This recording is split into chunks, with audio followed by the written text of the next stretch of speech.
I'm Mike. officially with you. Hi, Sean. Hey, Stephen. Excellent. Good evening and welcome to SOAL Night Live number 5. My guest tonight is Mr. Mike Keneally, who you might have seen in the past with the likes of Frank Zappa or Steve Vai, maybe Joe Satriani, or maybe more recently on the tour with Devin Townsend. And if you don't know who he is, stick around. He's a fascinating individual, and we're excited to have a chance to talk with him tonight about all the different facets of his career over the years. And I've got a lot of questions. A lot of fan questions have come in, and I've got a few of my own. Well, I got a lot of time. Excellent. Well, I think it'll fly by. It's like it seems like we just get going, and the next thing we know, it's midnight. So I'm going to have questions from fans and some of my own for the first hour-ish, and then we're going to have a couple guests drop by that know Mike pretty well, one of which will look very familiar. So let's just tell us, what have you been working on recently? What's your typical day consist of, like, during this unprecedented time? Well, I've been getting my rig together, my sort of recording environment, which will also become a streaming environment, because I haven't really had a home recording rig to speak of for maybe about 10 years, because I've been going over to Scott Chatfield's house to do the majority of my recording, or over to Double Time Studios, and time went by. My sad old laptop became obsolete, and so when we all got sent home from the Devin Townsend tour a couple of months ago, which we'll talk more about, I suddenly realized I had to get back on the horse in terms of being able to make recordings at home. But I was also looking at all my future employment going down the drain. So had a lot of help from some very supportive friends on the GoFundMe account, and managed to get a very decent studio kind of rigged together here. But it's still in the early stages, and I'm still getting sort of tech savvy with all of it. I've done some recording. There's several projects that I'm working on, but I haven't put out much finished audio yet, because I'm still just like connecting all the pieces. But very soon, I'm going to be turning out final production type masters here, and I looked at the list of projects that I have in progress right now, and there's 8 of them. So it's there's a lot of stuff to work on, and they're all like patiently waiting in the corner for my full attention. So there's both my own work and other people's projects. There's a bunch of stuff that will be coming up this year, and a lot of time to work on it. So Excellent. yeah. Well, Stephen, keep an eye out. If any questions come in over Facebook, interrupt us and let us know. If any of our viewers have questions for Mike, please feel free to type them in there, and we'll keep an eye out for them. All right. Okay. Well, let me take a peek at some of these questions I have here, and we'll kind of start working our way down the list. Okay. So let's start at the most recent thing that you have released. You have a new project with a friend, Scott Shore, I believe it is, called MFTJ. Yeah. At first, I thought that was one of Carl's 16 personality types. Carl Jung, the INTJ. But I was like, there's no M though, so it's pretty cool. I like that as an interpretation. This is the 17th personality type. It's a new one that yes, was found, right? That's great. So yeah, that's a collaboration between me and Scott. Scott is the head of Lazy Bones Recordings. It's a record label, which I found out about through him putting out a bunch of Marco Miniman's solo projects. So I was on the road with Marco and Satriani a few years back, and we were traveling through New Zealand, where Scott was living at the time, and connected with him there. Just found that we seemed to come from the same place mentally and musically, and we stayed in touch over the years, and he proposed doing a collaboration just from sending files back and forth early last year, and he sent me some rhythm tracks that he'd done, and I went into Double Time Studio and just went nuts on guitar and keyboard over his rhythm tracks, without over much concern about song form or anything. I just played whatever felt like the right thing to play. If Mostly like first takes, although if I was in the middle of something and felt like I could execute it better, I'd stop and punch in, and occasionally I would play something that I felt like would benefit from organizing and arranging a little bit. So I would occasionally build up little 2 and 3 part harmony things, but for the most part I was just improvising. And then I sent him back those tracks, and he went nuts with the editing software, and basically turned all of my just crazy extemporaneous hoo-ha into song forms, just like isolating little things that I had played and turning them into motifs and hooks and verses and textures and all kinds of stuff. And then he sent that back to me and asked me to go back in the studio one more time and to improvise over that. And then he would manipulate that stuff just to form further layers. And it ended up being just this fascinating melange of stuff that reflects both of our different interests, and it's really propulsive rhythmically. Scott gets into some just like strong sort of hip hop influenced rhythmic stuff with his drum and bass tracks, but then it's got all my insanity over the top of it that he then has organized into bite-sized chunks of insanity. And I find it like extremely compelling and weird to listen to, because I know it's me playing all this stuff, but I don't remember playing any of it. So that's a surreal kind of experience. Um, so it's just a nice combination of his sort of producer instincts and his editing instincts, and my sort of freewheeling melodic instincts, and we're already into the next album. He's already sent me tracks for the second MFTJ record. That's one of the albums that's on my stack of projects to do. uh it's a fun unexpected collaboration, and the response to it has been great. People are really enjoying it, so that's nice. Yeah, I've gotten a kick out of that. I think there's 2 videos up so far.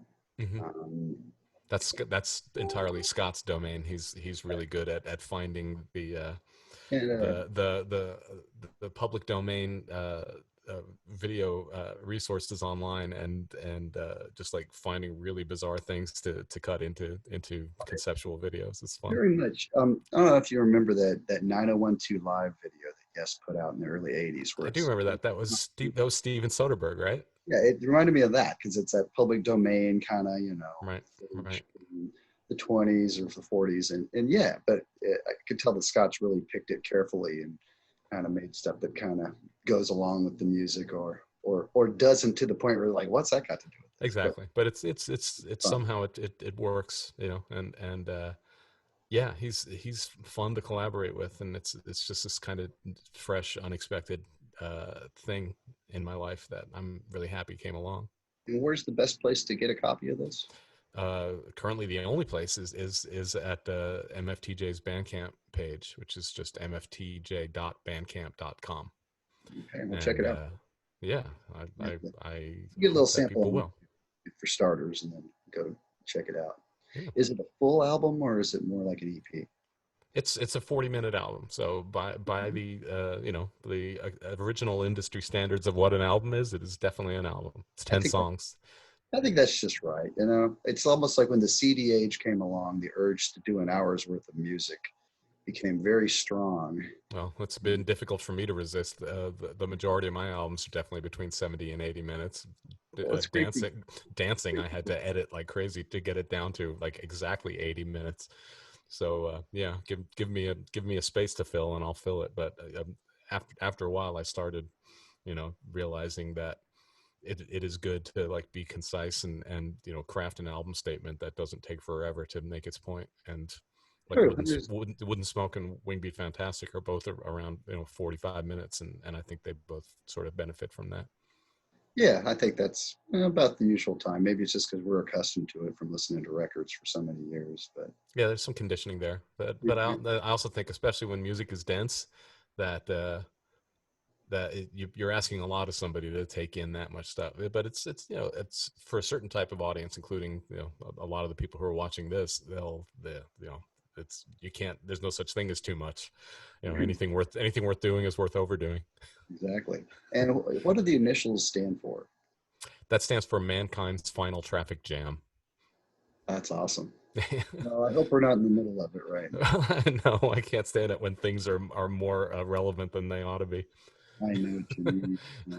It's funny. I was interviewing Roger Joseph Manning. I don't know if you caught an episode of that. I did see some of that. Yeah, that was cool that you spoke to him. He's amazing. Yeah, he really is. And I'm a big fan of Jellyfish. And did you see any of there was a show on today called Prog from Home, where a lot of different prog stars. That was today. I didn't get a chance to see it. No. Well, at the end of the show, Mike Portnoy redid "I Want to Stay Home" with Roger and Jason Faulkner, and nice. Who's an amazing singer. And while I don't think any of us really want to stay home, we're here, so it seemed like a fitting ending for the episode. So, undoubtedly, that's so cool. There's a cool Facebook page here called Joining a Fan Page. I suggest people check it out and go over and check out the video because it was really tasty, and Jason played all the guitar parts just like you remember them. It was beautiful. That's beautiful. God, he's so talented. It's crazy. Song. Did you ever hear the cover Rod Stewart attempted of that song? Who? Rod Stewart. No. Yeah, well, I'll just send you a link to it. I don't think it was the best key for him. I don't think, I wasn't too impressed, but just props for ambition. Yeah, that's yeah. Well, and I asked Rod if he knew the background. He said, well, sometimes the record company just makes these suggestions down the line. Right. Yeah. And that was that. But yeah, that was probably interesting. That's wild. Yeah, I'd never heard about that one. Yeah.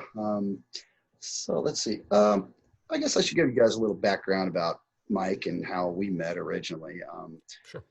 Back in the late 90s, I created a Yahoo group called Progressive Ears. I had joined some different single band Yahoo groups like Yes and Genesis. And I just thought, hey, wouldn't it be nice to have a place to talk about all this at one time? So I created the site and had a wonderful webmaster named Lee McCartney help create the original version of the standalone because Yahoo was a rotten landlord and the plumbing was always clogged up and they didn't want to come fix it. So we moved on to our own place. And I met Mike there. He's been a reader for a long time now. And 20 years on, Progressive Ears is still kicking, which it is. Sort of amazes me in a way. Facebook has a way of making a lot of things redundant and obsolete. But I don't know. I think there's something about the long form format that we have there with no algorithms or ads that appeals to some folks. I mean, I have some people over there where it's like, I've never even been to Facebook. I don't want to go there. So I guess well, it's also at this point, it's a community, right? There are people that have been going there for years. That's where they're comfortable. There are established conversations there. There's established relationships there. There's no incentive for them to just pull up stakes and meet somewhere else. This is home, so it is what it is. Yeah, I'm real proud of it, and I'm amazed that it's kicking. I mean, how long did things last on the internet? 20 years. It's like 100 in real time. At least it feels like it sometimes. Oh, it's good. It's real good. Yeah, absolutely. So, alrighty. Let's see here. So tell us about the Devin Townsend tour and how you guys originally hooked up and what led to this. We hooked up oddly because even though both Devin and I have the Steve Vai connection, we didn't meet through Steve. We have mutual friends, but we never connected for years and years. And then I was on the road with Joe Satriani, and I don't remember how we got onto this topic, but we were just on the bus one night and we were probably talking about Steve, and then it led to somehow talking about Devin. And both of us just acknowledging Devin's genius and just how there's something really terrifying and amazing about Devin and his music, and it was really just Satriani and I shooting the bull about Devin for a while, but then whenever we got to the next hotel, I was just on Twitter and got the urge to to try to get in touch with Devin, and the only means that I could find to do it was Twitter. So I sent him a DM on Twitter, and his response, I basically said, I just want to get in touch. Satriani and I were just talking about how fantastic you are, and I just felt like saying hi. And he got back and said, dude, it's really good to meet you. Listen, are you looking for a bass player? I'm like, I've been playing a lot more bass lately, and I feel like that's like the best place for me to express myself. And so if you need a bassist for anything, think about getting in touch. So that was weird. It's like, okay, Devin Townsend wants to play bass with me. And interestingly enough, I'd been in touch with Scott Shore, who I ended up doing MFTJ with. And he was, he had done Levin Torn White, and he had done Levin Miniman Rudis, and he was sort of like getting into the idea of these sort of interesting trio configurations of well-known musicians. And he had asked me, listen, if you're ever interested in doing a trio album like this, think about some people that you might like to do it with. And after connecting with Devin, I started thinking it would be interesting to do something with him and Danny Carey from Tool. And I saw Danny because Danny plays at the Baked Potato in LA all the time, where I also play all the time. And I went to see him there, and I asked him if he would be interested in that, and he was. So, for a while, I was like trying to, was putting some energy into making that happen. Keneally Townsend Carey trio record. But, that fell by the wayside. And I just stayed in touch with Devin, and he invited me at some point to go visit him at his home near Vancouver. And he said, you want to just try and create some stuff with no agenda? And I was into that. So I ended up spending 4 days at his house just making music. And that is what eventually led to my working as a co-producer on the Empath record. And then he invited me to join his band for the touring that we did at the end of Europe last year, which was a 10-piece band, which included Marcus Reuter on touch guitar, and Morgan Ogren on drums, and a 3-piece choir. It was very elaborate 10-piece group with crazy production values and amazing visuals and everything. And Devin just like lost a lot of money hauling this very elaborate group around. So for the US leg that we were doing in March, he pared it back. He was forced to pare it back to a 6-piece group with very, very little in the way of production values. We didn't even bring our own lighting engineer. He was using house lighting people at each gig, and he asked the audience to bring stuffed animals because we didn't have any of our own production values, no scenery or visuals or anything. So over the course of the tour, the stage was just filling up with all these stuffed creatures, and it ended up being really, really cool. Both tours were very different energy. They were both really wonderful in their own way. And we were precisely halfway through the tour. We had done the North American leg. We had done 11 of 22 shows when we realized that we had to go home as fast as possible. Wow. Okay.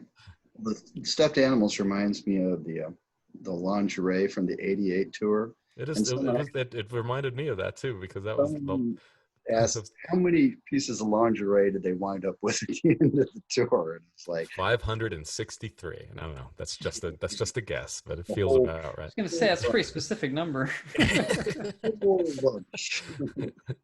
right. Okay. That's an educated estimate. Educated guess. I had my area of the stage, my sort of keyboard station was the most concentrated in terms of bras, especially. I had this thing like an arch of bras hanging up over me. It was almost like instead of Victoria's Secret, it was Keneally's secret. That was my little secret. Yeah. Okay. The laundry basket for all that stuff. If you could have merged it with Rush's tour, they could have washed all that stuff on stage. Oh, man, there's a double bill. But it's been handy. All right. So one of the things we talk about on here is our earliest musical memories. And I was wondering, what are some of the music that you heard around your house, in your early years before you could even go buy a record? Is there anything in your parents' collections that caught your ear that you really loved? Yeah, it was a combination of stuff that my dad was into and stuff that my sister was into.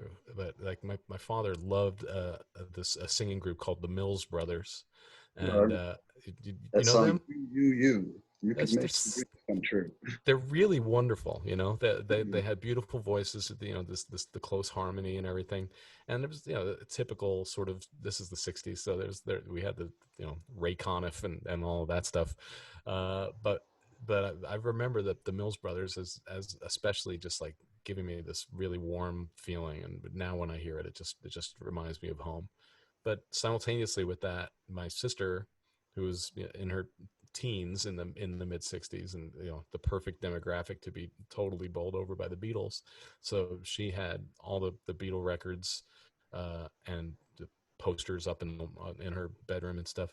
And then at a certain point, the Beatles started to get too weird for her. It's like the last album she had was Rubber Soul, and then she didn't collect any of the records after that from Revolver on. It's just they traveled out of her realm of interest. And she I think it was so offensive to her that they changed, that she told me that I could just like take over her whole Beatle collection. So I ended up uh, inheriting this stack of Beatle albums and all of her posters, and I was just as obsessed with it, or more actually, than she was. I became just like a Beatle fanatic to an annoying degree to There's a anybody Beetle right else. there. There's one. Oh, There's one. that's a cool McCartney. shirt. 50-year. I think yesterday was the 50-year anniversary of Let It Be, if I remember correctly. Awesome. So yeah, that really is the strongest. Apart from like whatever kids TV show music, I was the Banana Splits and stuff. That was, or this East Coast based show called Birthday House with Paul Tripp. That was a big thing for me. That was one of the first albums I had, was soundtrack from Birthday House. And the first 45 pop music 45 I ever bought was Hair by the Cowsills, which is a really freaking good record. Listen to that on headphones when we're done here. That's like a very interesting arrangement. But the Beatles were it. I was just way far gone on them. Awesome. Yeah. Well, big one for most of us, and Yeah. ground zero for musical DNA for our generation and beyond, I think, and important for every generation. Yeah, I mean it's comforting because their influence doesn't really ever die down, and people don't stop talking about them, and succeeding generations are just as into them. And it's nice to know that they actually were of that kind of quality, and it wasn't like we were all hypnotized. No, it stands up because it was brilliant. Yeah. And and just the whole story of how they came to be and evolved is worth knowing. Mm-hmm. It's musical education right there. So It's also worth investigating how the true societal impact that they had, which is like difficult for anybody who wasn't alive then to really comprehend just how pervasive their influence was. It's really unprecedented, and I'm. And how about when you started? Like, what's the first album you remember buying with your own money? Sergeant Pepper. Okay, so Yeah. the Beatles. Okay. Yep. And how about early concert memories? Any stick out in your mind that you saw? The first live performance of any kind that I saw was Pat Buttram from Green Acres at a state fair in Orange County.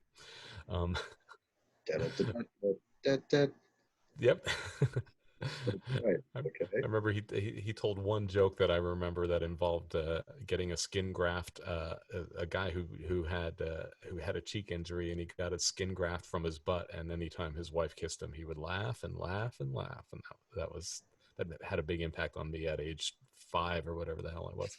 But the first rock show that I saw was in 1973, and that was Santana on their Welcome tour, and so I was 11, I guess, and it was a triple bill. The very first band was Journey, the original Journey with Ainsley Dunbar and no Steve Perry yet, and then the second band was Sons of Champlin, and then Santana.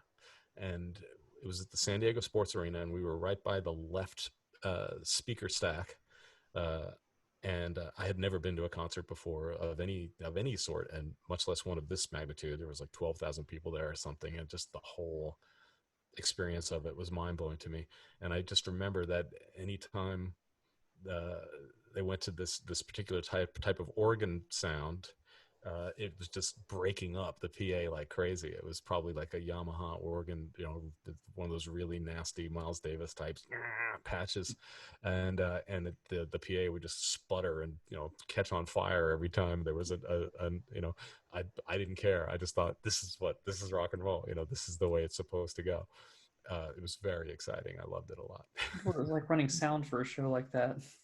Whoever it was, they were tearing their hair out. I'm sure it was not the way it was supposed to be, but I didn't mind. Awesome. And I'm guessing you managed to see Frank somewhere down the line there. Yeah, I guess I was 15 the first time I saw him, and that was on the what was then referred to as the Leather Tour, even though Leather wasn't out and it didn't come out at the time. But it was the band with Terry and Ainsley. It was not Ainsley, Adrian. Sorry, with Terry and Adrian, essentially the Baby Snakes band. So I saw them toward the beginning of that tour, maybe 6 weeks or so before the Baby Snakes shows, which were Halloween in New York. So I saw them at Open Air Amphitheater in San Diego. And I loved it. I loved it very, very much. And then I went on to see him twice in 1980 and twice in 1981 and once in 1984. And the next time I saw him, I was auditioning. Yeah, that's awesome. That's awesome. All right, let's see here.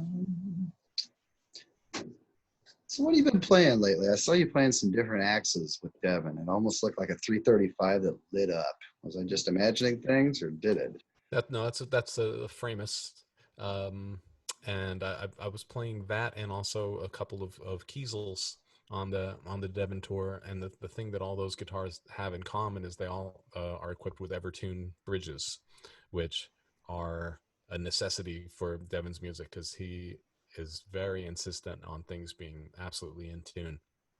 And I have become like a real devotee of things being perfectly in tune as a result of that experience. It was my whole live sort of ethos has changed a lot in the last year or so.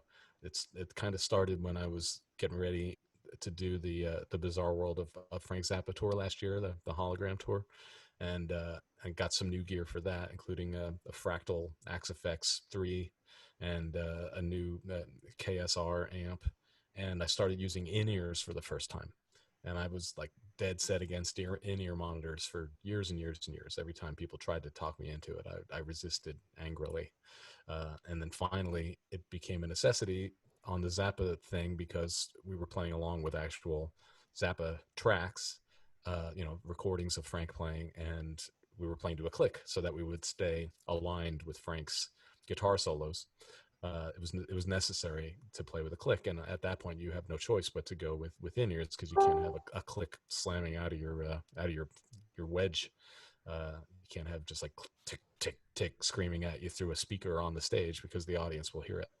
Right. So everybody was on in-ears, and I discovered that I love in-ears, and I had my guitar was running in stereo with the KSR in my left ear and with the Fractal in my right ear, and I had both rigs on separate volume pedals so that I was able to precisely calibrate the amount of each sound and hear it like in perfect stereo and recording quality.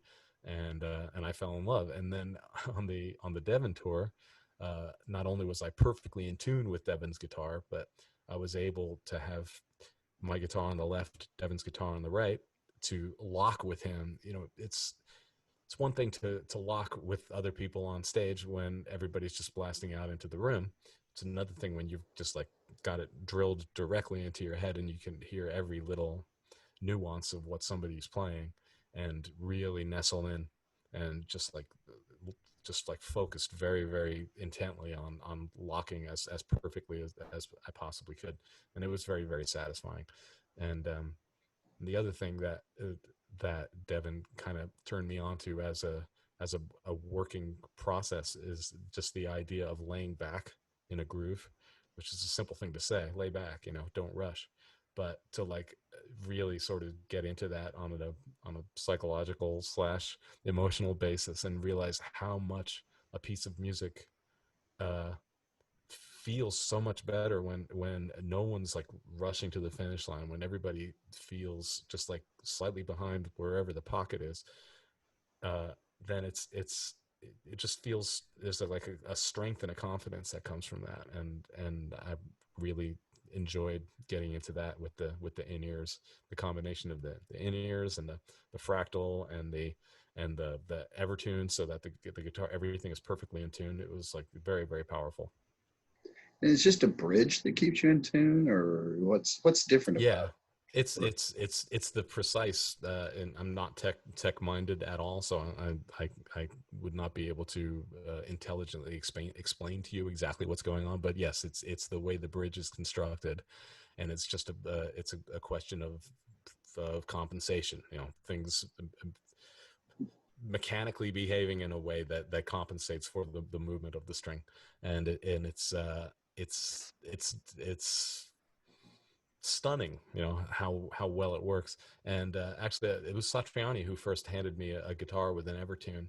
But and at that time I didn't enjoy it because there's different ways that you can calibrate your Evertune. You can actually set it in such a way, and this is very disconcerting, that if you do a vibrato on the neck, the note doesn't move.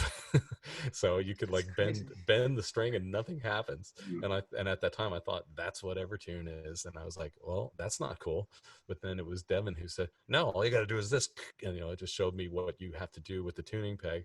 It's basically that you're in different zones. When you go past zone 2, which is where you can't bend, have an audible vibrato, and you get into zone 3, then you're able to stay in perfect tune, perfect intonation, but you can also do vibrato and be expressive. And once I realized that was a possibility, then I was like, well, this is very exciting. And I still have many guitars that I love that are not equipped with Evertunes.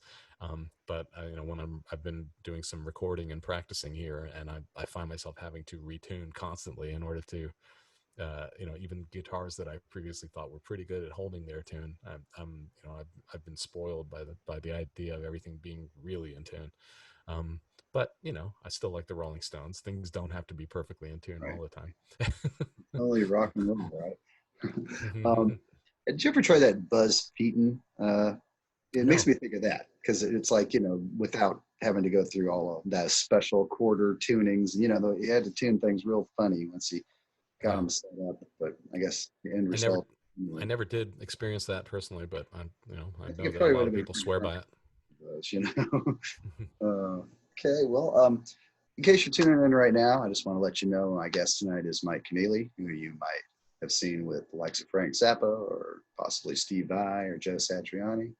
Um, my favorite music he's involved with, though, is his own. So if you haven't checked out any of his music, there's a plethora of styles and wonderful colors to enjoy. Um, Thank you. yes, indeed.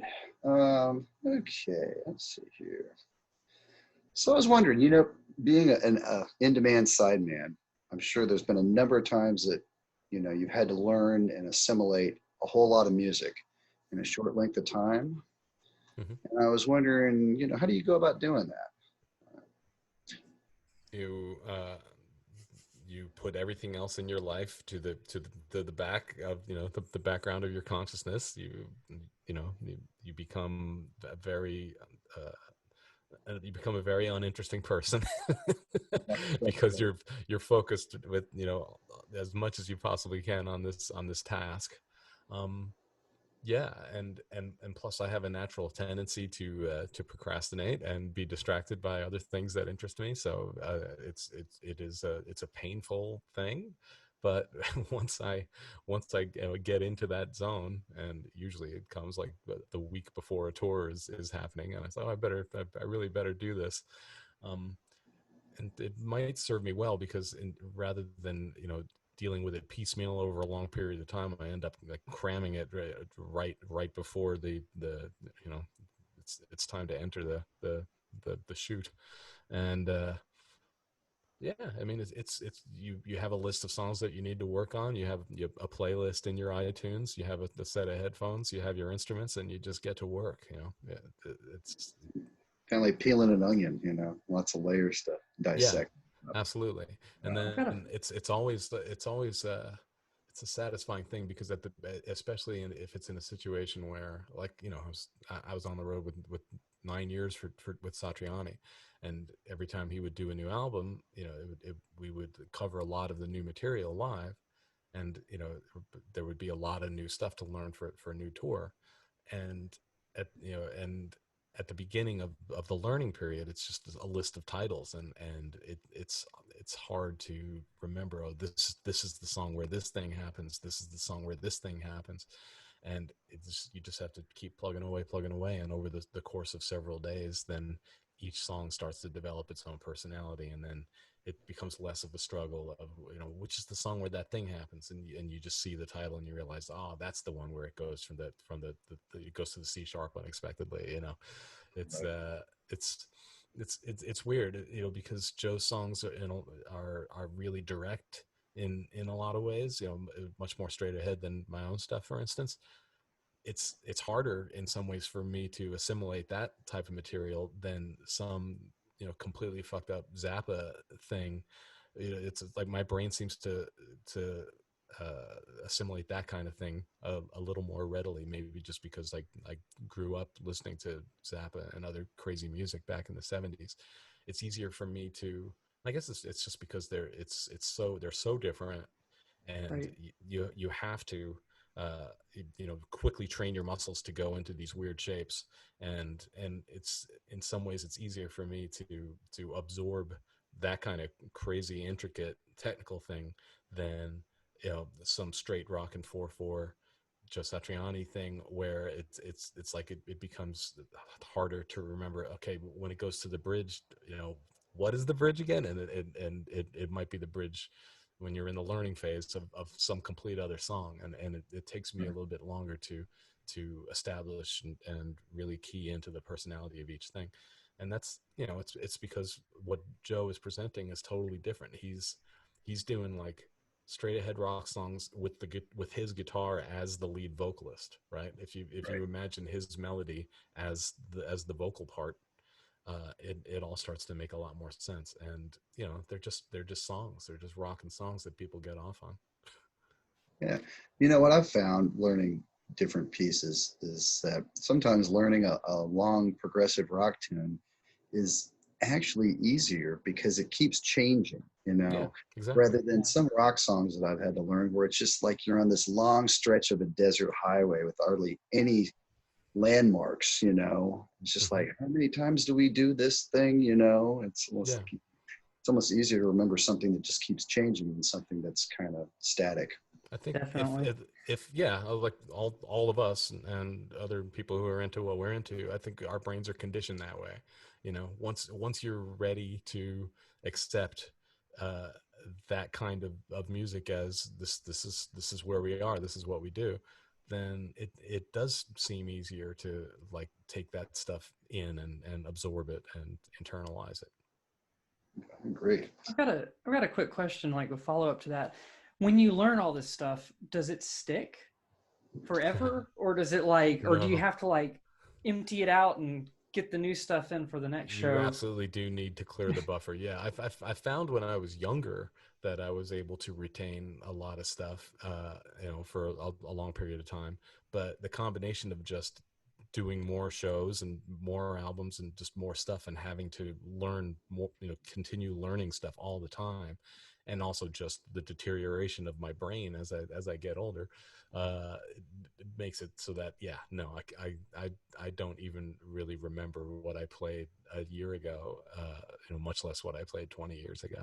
So every time like I was supposed to be getting ready to go on the road with the Zappa band again without the hologram, opening for King Crimson this summer, and we were gonna just go out there blasting Zappa tunes, and definitely there was going to be, even though I've played those songs many times, there's always going to be a real period where you need to get reacclimated and just get your fingers used to doing those insane things again. Do you ever find that your fingers remember it better than your brain does? Absolutely. And most of the time it's a question of getting your brain out of the way and letting your fingers do what they know how to do. I was going to say, I remember I saw Yes. You remember they did that Masterworks tour in like 2000 where they played Gates of Delirium for the first time since Relayer. And well, then I was just thinking, I wonder how long it took them to learn that again. And if someone came back later, learning something that you hadn't played for 20 years, it seemed like when you start digging into it, it's like, oh, okay. I do remember playing this 50 times 20 years ago. Right. Yeah. I mean, yeah, exactly. There's a part of you that does retain that, I'm sure. But then there's the part of you that is just like that is questioning and doubtful and yeah, it's like, how do you access that part without, you got to get out of your own way to let that part be accessed or something. I think that's the same part of the brain that dreams really cool songs at night while you're asleep that you cannot remember when you wake up. That's the worst. Yeah. I remember Wakeman saying something to the effect that, when every time he went back to Yes, he had to relearn everything because his brain just like did a data dump as soon as he left Yes. And yeah, there's a part of it is just a kind of a feeling of relief that when you get to the end of a tour or a project and you realize that, oh, I don't have to play this anymore. I don't have to think about this stuff anymore. Then right. Yeah, your brain jettisons it. Like, yay, let's have a party. I've been there, and I don't, it's not like I tour or anything, but I played some stuff. No, but you do these insane shows where you have to learn 3 hours of stuff for one night.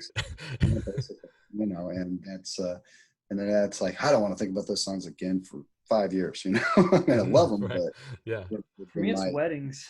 Yeah, it's just like, I'm so glad to be done with some of those songs, and then the next one comes up and you're like, oh, I got to remember it again. I know. Yeah. How did they ask for Close to the Edge? You're playing the wrong wedding, Steve.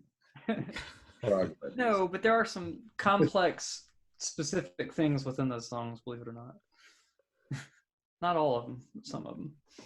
So, you've been traveling all over the globe with Joe and Anna, I imagine with Steve as well for that, and Frank. How do you feel about travel in this modern age? Is it, as kids, it seems like such a fun thing to do. And then as adults, it's just kind of a pain in the ass sometimes. So I'm wondering. Well, I mean, the modern age we now find ourselves in is completely different. So right now, when I think about travel, it's just a big question mark. But up until 2 months ago, I still am in love with it. I really enjoy it. I like playing live. I like airports. I like hotels. I like sleeping on buses. I really love all that stuff. It hasn't gotten fatiguing for me. I feel energized by it, actually. It's just a lifestyle that agrees with me. So, and part of it, I think, is just an awareness that it can't go on forever. Even if what is happening now wasn't happening now, it's like like all of us, I'm not getting any younger, and I don't know if I'm going to be able to continue touring into my late 80s or something. So if at the most optimistic sort of forecast, I have another solid couple of decades to do this, and I've been doing it for about 32 years, and I would like to continue doing it as much as possible. I really enjoy it. What are some of the countries you've enjoyed visiting the most? Maybe the most surprising. I've always, any opportunity to go to the Netherlands always is a pleasure. Groningen, Netherlands might be my single favorite place in the world. It's just canals and people on bicycles and gray skies, and everything about it is cool to me. I really enjoy touring Germany with my friends Jan Westman, who's a bass player from Finland, and Schroeder, who's a drummer from Germany, and we go there. They've I have Beer for Dolphins is my my usual band, but then in Europe I have another band over there, so that sometimes I go there and do shows and have guys already there waiting for me who know how to play my songs. And that's called the Mike Keneally Report. It used to be called the Mike Keneally and Friends. The name got changed a few years ago to the Mike Keneally Report, or the Mike Keneally Rapport. And he they just we show up at Schroeder's place in Freiburg, and he's got a basement with a little sort of studio rehearsal spot there, and a couch, and big record collection, and it's just a beautiful place to hang out for a few days and practice. And then we tour the German countryside, and I just love it. The Black Forest.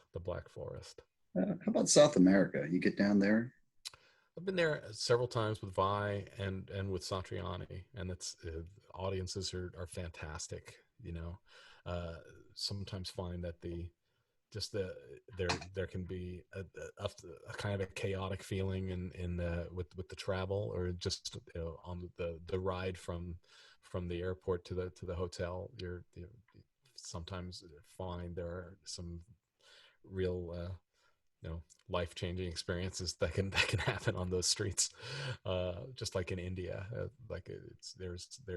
You get into just some situations where you realize, man, there are things that happen in the world that you're not aware of when you're sitting comfortably at home, and that this is the way. Yeah, it's just like, it feels like chaos, when you're out on the street, but this is just everyday existence. Right. Yeah, I've seen some of those just videos of like the ride from the airport through, New Delhi or something, and it's just like, wow, Mm-hmm. But it's interesting because it's like, if you can find a place of calmness within that, then you can, I think, consider yourself to be a really centered person. If you can be in the middle of all that and not get thrown, then you got something going for you. Zen master. Yeah. Exactly. All right, let's see what else I got going on here. Okay, well, I'm going to go into a few fan questions. Let's see what we got here. All right, number one, your recent GoFundMe to get home recording setup in place was successful and even overfunded by a few $1,000s, which was conscientiously spent on improving the gear. How are you getting on with the new home studio? And was it a mistake not to spend that extra cash on beer, tacos, and other essentials? It was not a mistake to not spend that money on such frivolous things. It was definitely good to make sure that we were able to get a really nice computer, really nice interface, really nice speakers. I'm comfortable in the Pro Tools platform, so we were able to get the newest version of that, and just there's always additional expenses that you don't see coming, so we were able to get a bunch of accessories that were required, and cabling, and I now feel like I'm really set up here. And then I just had such great assistance from friends of mine, like a friend of mine who works at Universal Audio, who managed to hook me up with a beautiful Apollo Twin interface, and my friend Anuj Arora, who works at Apple, who got me a nice deal on a new MacBook, even though it was still very expensive, easily the single most expensive component of the studio. But it's from literally having nothing to now having a nice situation here. I'm obviously just like humbled and incredibly grateful that the response to that campaign was just shocking, and what can I say? I'll just be grateful forever, and hopefully people will feel that their investment was worthwhile once I start actually turning out some tunes. Oh, absolutely. Well, every cent is worth it, and then some, I'm sure. So that's awesome how everybody came together for you. Yeah, I mean, it was just a question of, okay, all, you know, the 95% of my income comes from touring, right? So it all of a sudden that's just off the table. So I have to figure out other means, and I'm going to be getting into Patreon, and if people who are interested in what I'm doing want to support me there, that'll be wonderful. That's a really interesting platform, actually, and Licorice Quartet's doing an interesting thing where you can, there's different levels that you can do as a fan where they will like record a song for you. mm-hmm. And maybe just do a jingle, or if you want to get more elaborate, would you ever consider maybe opening yourself up to some kind of guest? Yeah, I'm really open to all possibilities, and that's what's nice about Patreon is the ability to completely customize whatever the you can make the experience there whatever you want it to be, in terms of what you offer people for the different tiers of membership. So I'm still like in the process of I'm bricklaying on that. I'm figuring. I know that there's likely to be 3 tiers, and just putting together the pieces of what each of those tiers is going to represent. Okay. But it's going to be just an extension of what I've been doing musically for the last 30 years. I'm basically looking at Patreon as one very long ongoing artistic project that is just going to get more and more dense as time goes on. Okay. All right, another question here. And I think I already know the answer to this. The King Crimson tour that just got bumped up a year. You guys are still going to open. Just Mm-hmm. got moved out a year, right? So yeah, that's where it sits right now. We'll see what if the virus has other plans in mind. But yeah, a very inspired pairing. I think people will love it. I'm so happy about it. I was talking about this the other night. As excited as I am about playing those shows, I'm just as excited to see Crimson. Because I saw them maybe 3 years ago, the same tour that the Meltdown album is from. They're amazing. They really are in an incredible place right now. Yeah, I was talking with Roger about it yesterday, and they have Jeremy Stacy. He's the drummer on the Licorice Quartet EPs. He's friends of theirs for years, and said, if you ever do anything, let me know. I'll cut you a deal. And so he's their drummer on all that stuff. And I guess everybody had a chance to go see Crimson when they came to LA last year. And Roger was like, at intermission, I looked around and everybody I knew was a musician that I knew. Like some I just worked with last week, some I hadn't seen in 5 years, but everyone was. You're a Crimson fan, of course. Yeah.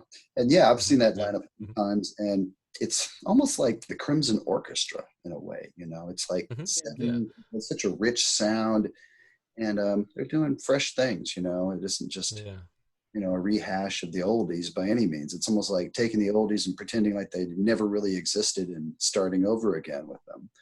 And it's just a powerful musical experience. It's like if you just shed any baggage that you might have or any expectations and just show up, and give yourself over to it. It's just it's empirically an incredibly powerful musical experience. It really is, and it covers pretty much most all decades, and the whole triple drummer lineup. I think a lot of people don't really understand that at first. I've seen comments where it's like, you really need 3 guys to replace Bruford. And it's like, no, that's not what's going on here not at all. It's interesting. I found listening to it that you would think that it's just going to be this kind of bombastic thing having 3 drummers, but I found that a lot of the benefit from it is actually quite subtle. Even just the sounds of the different cymbal arrays, the way things, just the overtones that are produced by having these 3 things happening at the same time is, they produce textures which are absolutely orchestral in nature, and then that stuff is not accidental. Those drum arrangements are done very very specifically. Oh yeah, I mean, I think they probably worked on those for 6 months before they even played with the rest of the guys. So Okay, we're having a few connection problems here, but I think we'll just keep plugging ahead. Can you hear me okay? You got some. I do. You were frozen for a second there, but now you're back. Frozen in time. Okay. I'm looking at the chat and I'm seeing a question about a song called Potato from from Matthew Hedrick. And they're wondering, they're saying that Potato has become a theme song in their household because his daughter's been cooking. And so they're asking, I was wondering if you wanted to ask that question himself, but have you considered copywriting that was the question. What, the song Potato? It is copyrighted. It is copyrighted. Yeah, that song is that song is protected under the law. By being created, right? Isn't that the way copyright's supposed to work? Yeah. I figure if you heard it, if it's reached your ears, it's probably copywritten by that point. You know? Right. Be my guess. Question: do you feel Lizard Tongue might have been an inspiration for Brendan Small's Death Clock? I would be a little bit shocked if Brendan had heard that, because it was only released on a DVD of the special edition of the Dog album. And I know that Brendan likes my music, but I don't know if his fandom runs that deep. And also it's only about 12 seconds long. But I'll go ahead and take credit for it. Sure, yeah, that song is completely responsible for Metalocalypse. To clarify, Matthew's suggesting that you copyright the vegetable Potato. The vegetable. Oh, actually copyright a potato. I see. That's right. I'll yeah. Worth a try. Absolutely. I'll take that step. I'll blaze that trail. And what kind of russet, or there's okay. What's another one? I've got a question going along with that last one. What was your favorite song to play on that tour? The Death Clock? Yeah. Probably Go Into the Water. That's just because it's just more of a slow grinder, and it came at a part of the show where it just felt really climactic. Me and Brian and Brendan would all go to the back of the stage and surround Gene Hoglan on the drums, and just like it was just, and the audience would go ape shit. It was great. I loved the Death Clock tours, man. The best one was the one that we did with Mastodon, because they were promoting Crack the Sky, and they played the entire Crack the Sky album, and then we would just do our thing, and the audience would just lose their minds. It was, I really loved the Death Clock tours. It's become slightly more possible that there might be more Death Clock activity. And matter of fact, there was a Death Clock show last year that I was unable to do because I was out with Devin in Europe. So this wonderful guitarist named Neely Broche filled in for me. And they played at the Adult Swim Festival in LA. But when we're all allowed to play live again, I think that the likelihood of there being more Death Clock activity in the future is somewhat elevated compared to where it's been for the last few years. And I want to go. Man, it was so fun. It's such a fun show, man. Sean, you saw Death Clock, right? Yeah, we at the Tabernacle. Yeah, remember we hung out on the roof. They had like a bar up there, and yeah. Centennial Park and all that stuff. Yeah, it was a blast. It was just fun. Really, really fun. So here's another one. Any chance there'll be another project with Andy Partridge? Yeah, we have actually begun that conversation recently. Now that I am able to make music at home, stuff like that becomes a lot easier to realize. So we just have to work out what the process is going to be. That's awesome. Well, in case any of you out there haven't heard, Mike did a fantastic record about 5 or 6 years ago now with Andy called Wing Beat Fantastic, and check it out. It's man, it's 8 years already. Oh wow, gosh, okay. All right. Yeah. Tell you, man. It's a fantastic album. I mean, if you love XTC, this is probably as close as you're going to get to anything in that ballpark in the last 10 years. So check it out. And it's good to hear there might be more of that coming. That's great. I have no idea what is going to happen, but I absolutely welcome the opportunity to do more writing with him. Jeez. Well, that was such a great collaboration. You guys just mesh so nicely together. Thank you. Yeah, I was happy with it. Wonderful. Here's another one. Please tell him hello. I believe this is Chad from Nearfest. Hey, hi Chad. How you Yeah. doing, buddy? Um, Hope you're well. He says, "What's the latest on Scambot 3? Are there any plans for a new, Mike Keneally, Beer for Dolphins, whatever album? What you got cooking on the horizon?" There's several things going on. There's some material that's already in the works that will eventually be a Mike Keneally album. It's pretty close to being finalized. There's an album that I've been working on with a San Diego group called Back to the Garden. That was an interesting experiment where we would just get together.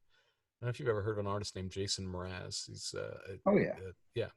He lives in Oceanside, North County, San Diego area, and I'm friends with the engineer at his studio. He's got a studio on the grounds of his home there, and his engineer is a guy named Jeff Berkeley, really talented dude, invited me to meet there, just periodically with this group called Back to the Garden, who are a San Diego group that specialized mainly in music from the 60s and the 70s. Really excellent renditions of stuff from like Eric Clapton and Crosby, Stills, Nash and Young, and just really good, strong renditions of powerful classic rock.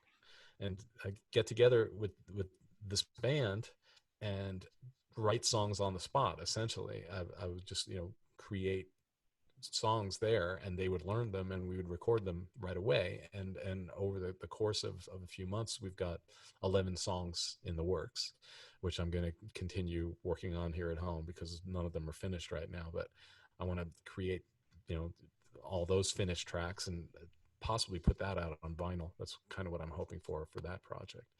So there's a Keneally solo album that's in the works, and there's also this Back to the Garden thing, and then I'm just going to be making a lot of music here at home and releasing it on Bandcamp and just putting probably I'm still waiting to see exactly what form things are going to be taking in the next few months. It's a new world, so I'm just going to follow things where they go.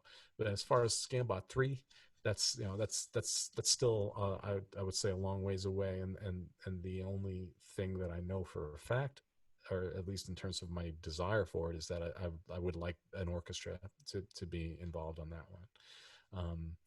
If it's possible to do it with a real orchestra, that would be great. Obviously, there's some budget issues that come into play there. But that's I'm imagining it as being more orchestral and also more, for want of a better term, ambient than the first couple of Scambot records. I see it as involving more space. So. Okay, very interesting. I've got a question here. Is there any reason for the many dog references in your music?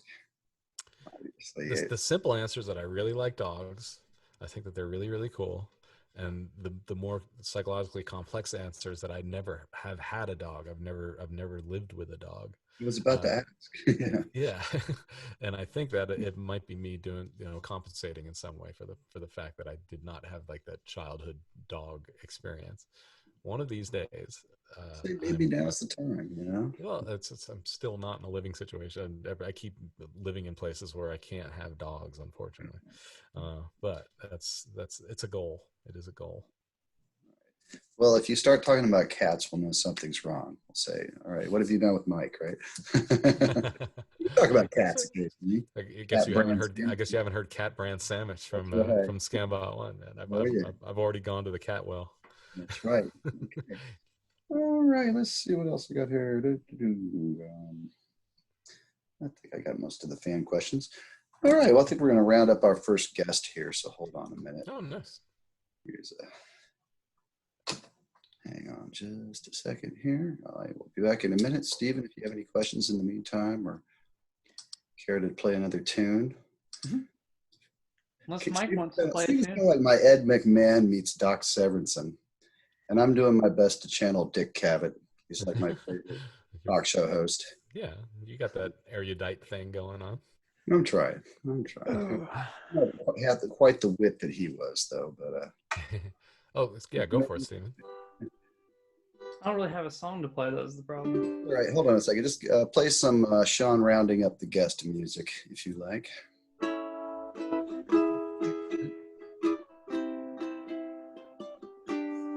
That's all I really can remember. Sean's rounding up the guest. I can't remember the rest of it. I did a version of one of the Story of Life tunes, so I thought it would be appropriate. But it helps if I remember how to play it on the ukulele. But it also Like minor detail. Can't remember.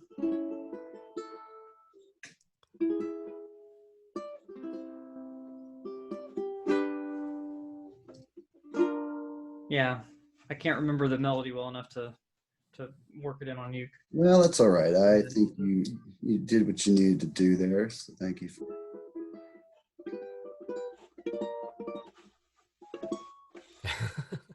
All right. He's really into ukuleles and U-basses. He actually has a channel on YouTube where he teaches people. I don't know if you've seen the U-bass. Here's one. Yeah, check it out. Right on. Cool. Yeah, It's got metal strings, yeah.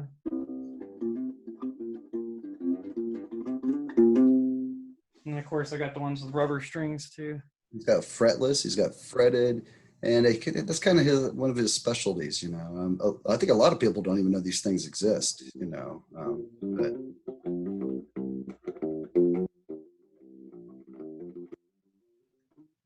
it's pretty cool stuff. And you know, That is very cool. You shut your eyes and you'd swear it was a short scale bass. Yeah. And you turn around and he's got this thing that's only this big, and it's like, well, you're traveling light, aren't you? It is a short scale bass. It's just a short scale bass. It's very short scale bass.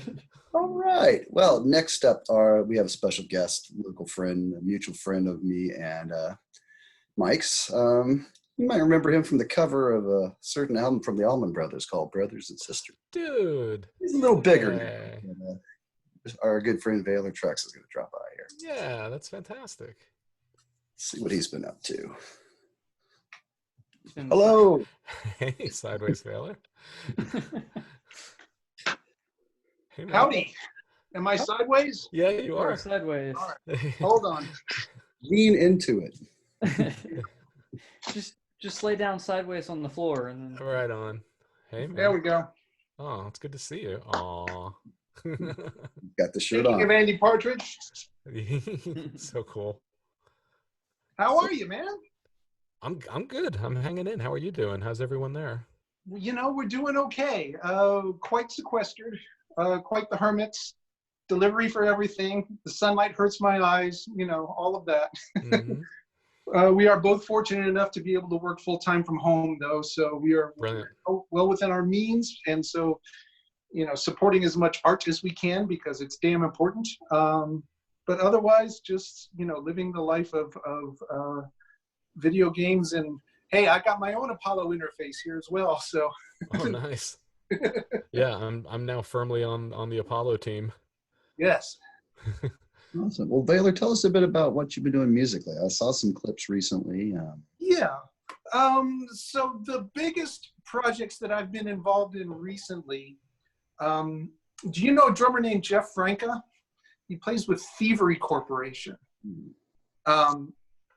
He was one of the instructors at the music camp that my father started a few years ago called Roots Rock Revival. And he and I hit it off well enough that last year we formed an Allman Brothers tribute project called The Family Peach with some former members of Derek Trucks' band, Todd Smalley and Bill McKay. And so my sister, my drummer, Eric Sanders, and I flew out to Colorado and played with Jeff, the two of them, plus a local guitarist named James Dumm. And we did a bunch of shows in Colorado, and that turned out well enough that we started doing some shows here in the Southeast with a different lineup with some of the people that played with Butch in his last band called the Freight Train Band, the band that I was in with Butch. And that's called Brother and Sister, after my sister and I. So it's been a lot of Allman Brothers stuff, which has got its, you know, most of the time these days people think of Allman Brothers as Southern rock, but when they were founded in 1969, the moniker that Rolling Stone used for them was progressive blues. So there is a small Venn diagram overlap there between the prog stuff and the Allman Brothers stuff. And I tend to kind of lean on that. I tend to kind of insist on the parts being played right. Because most of the time when people do Allman Brothers stuff, they just, well, the chords don't matter. Let's just jam for 20 minutes. Ouch. No, let's actually play the song correctly. So. Nice. That's good. I'm glad you're doing that, man. I love some of the tunes you've been doing. I know she did High Falls, which is one of my favorite instrumentals, and it's one of the more ambitious. It's like almost a side-long epic, you know. Yeah.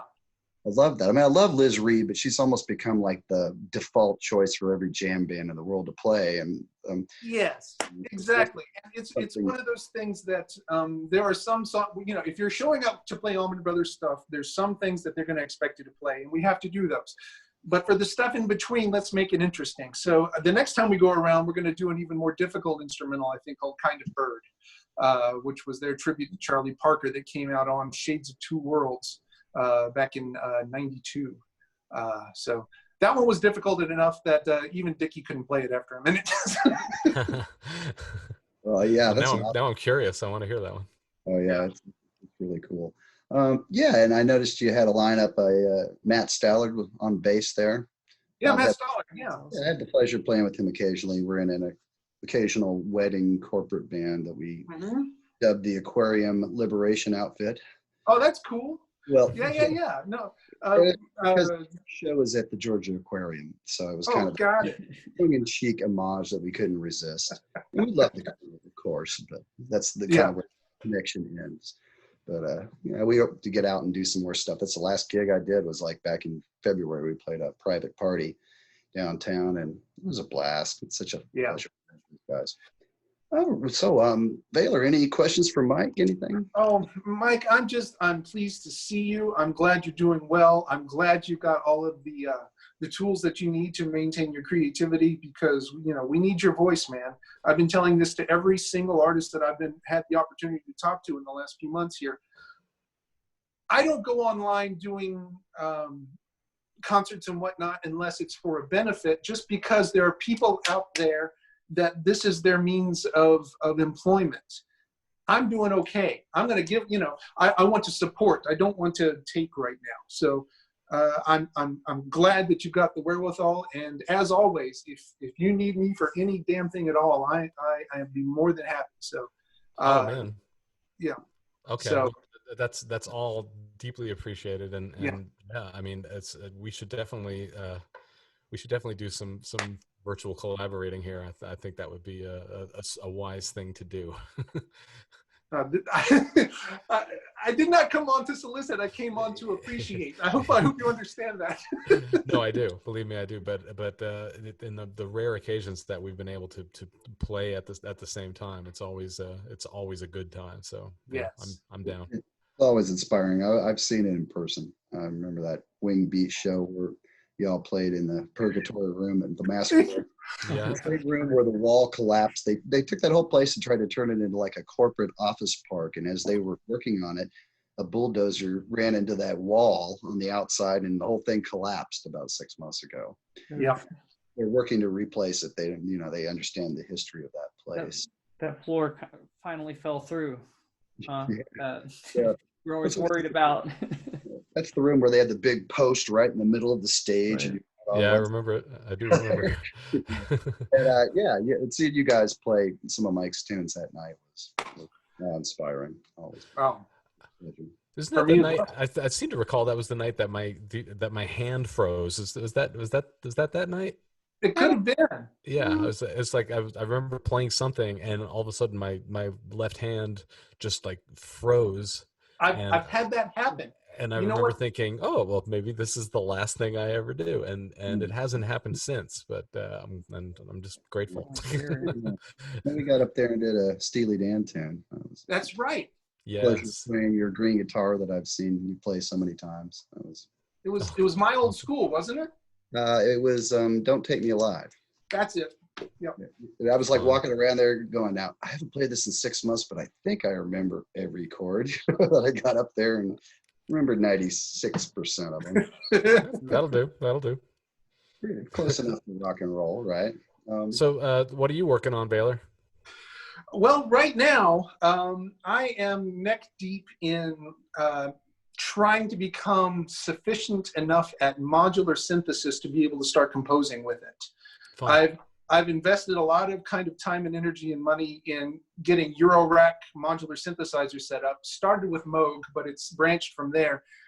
And I'm intrigued enough by it, by the very kind of deliberate compositions that you have to do with it, that I want it to not just be create a thing and then just make it more and more and more and more ornate. I want to start composing parts that work together. Right. And that requires a sophistication and an intuitiveness with the equipment that I don't have yet. So it's just a lot of plugging in wires and turning knobs until it does what I want it to do. So there you go. That's the best way to learn. That's certainly the best way to find your voice. So that's super cool. Yeah. Look forward to hearing the results. You seen a video online it's like a parody called Synth Wars, where it's pitting, it's like pitting, who was it, Moroder versus Vangelis versus Wendy Carlos. Uh-huh. I haven't seen that. Oh, I gotta send you a link. It is so funny. It's like whoever made it's like Adult Swim or one of those people, and or teams, I should say. And it's hilarious. It's like, it's like every guy, it's like, they don't quite call them by name. They give them names that are similar, close enough. Okay. The guy has actually, this is now ringing a bell. I think I did. This is a few years ago, right? They're all fighting, and then at the end, Wendy Carlos is like plugging all these wires in, grappling to try and it hits one note, and it's like woo! It just opens up and collides. That's beautiful. Saves humanity with one Moogie blurb. That's excellent. Moogie blurb, I should say. That's right. Moog rhymes with rogue. That's right. So, all righty. Well, I've got another friend I'm going to have come in here. He's got some questions for you. On these chats, sometimes I like to have, like some super fans that just know every bit of your catalog and come in. And there's a fantastic Genesis tribute out of North Carolina called Abacab. And they good friends of mine. They come down here and play in Atlanta about once every 6 months. And they are so fantastic. I mean, they really nail it. And he's the drummer. And I've never heard anybody do Phil Collins quite like he does. I mean, his attention to detail is stunning. Nice. As is the entire group. So, if they ever come your way, check them out because it's. While he's connecting, there's another question for go ahead. For Mike from Mark. He says, would Mike say the narrative of Scambot is meant to express in some way his own personal worldview or more a matter of whimsy? That's the way it was worded. I think it's an examination of certain things that some of it are things that I might have said that this is my worldview at a certain time, and then subsequently decided to move on from. So it's more of an examination of thought processes and maybe behavioral traps, and an attempt to sort of transcend the prisons that one can create for oneself in one's own head. Cool. And also some whimsy. It's like the answer is both of them. Yeah, that's both. There's a dollop of whimsy, like the sour cream on borscht. Like a little green Rosetta. Yeah. Right. Good. All right. Without further ado, my friend Matthew Hedrick's going to pop in. He's got a few questions for you. So here we go. I'm going to let him take over my spot so that this doesn't get too crowded on here. Stephen, thank you for being the thank you, Stephen. cop today. Nice hanging out with you guys. I get carried away with giving these interviews, and I don't stop to think about the feed and how people are constantly asking us questions. I can drop off if you need me to, so you can stay on. I'm not a co-host. Yeah, you should stay on. You should stay on. I think there are gonna be some funny right. moments and stuff between you and Mike. Y'all got like a cool chemistry on there. So I'll be watching. Bye guys. See ya.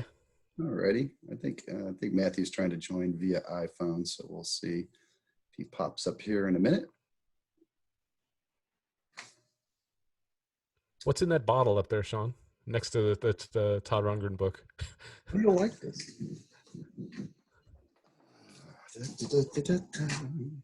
Oh, check it out. Ruben and the Jets. I believe Very there's nice. a whole series of these, and a friend of mine gave it to me as a present one day, and of course I'm not going to drink it. It's too cool to dispense with. So yeah, Nice.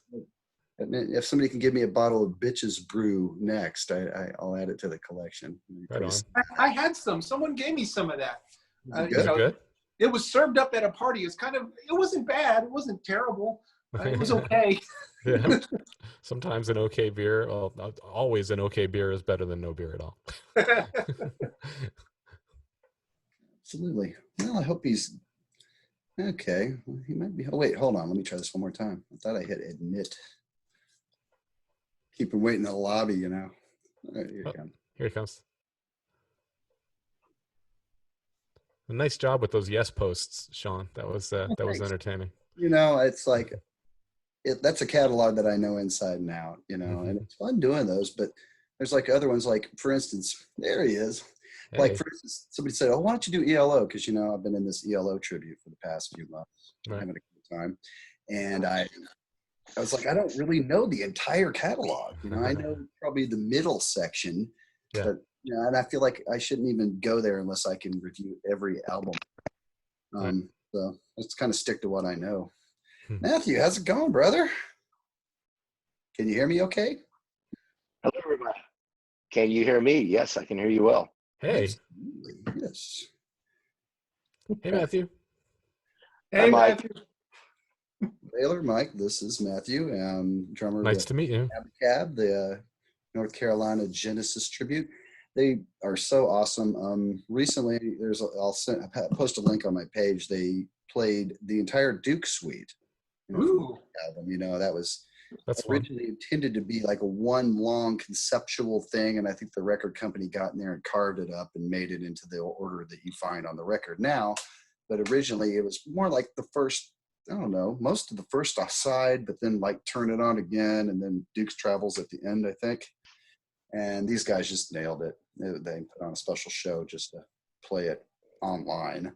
So I'll ask you, Matthew, do you think that the Duke Suite works as an extended piece? Nope. Oh. I'm kind of iffy on it, you know. I mean, I do too, man. I think Duke is a great record. It's not their best. I think that I don't understand where Turn It On fits with the theme musically or lyrically, but you know, it's a fun set of tunes to play. Supper's Right ready, on. you know. Yeah. Yeah, it's no supper's ready, but it's maybe lunch is ready. It's more of a snack than a food. Yeah, it's a snack. So you know, and I thought of a Genesis reference to Mike. I didn't preconceive this, but since you went there, you did Timetable with was it with Toss and Brian Beller on the Genesis tribute? Yeah. So why did you pick that one? I love it. I just think it's an amazing song, and I was inclined to go for it. It's, you know, it's just my whole sort of identify with the underdog frame of mind. I always like the idea of shining a light on a song that doesn't get as highlighted as other ones. Like for a Gentle Giant tribute, I did No God's a Man because I think that's an amazing song that doesn't get enough attention. And that was kind of the same way I felt about Timetable. It's just an incredibly beautiful song. And I also thought that there was room in that song to really, you know, try something new with the interpretation. And I ended up sticking a little of Apocalypse and 9 and 8 in there, but even just the general approach to the whole song, I thought it was kind of a canvas to go off and do different things dynamically. So it was it had everything going for it. Oh, you're siloning a little bit there. Yeah, I'm wondering if I should mainline it and plug the Ethernet straight in. Whoops, I don't know. I think maybe he's having issues with his phone. Oh, he's gone now. Yeah. Okay. Well, I'll send him another. Yep. I'm sure he'll come back in a minute here. Yeah. Besides, what other song has got the lyric, "Now only the rats hold sway"? And the perfect melody on that part is that's just no need the rats. You know, it's like that's very satisfying. I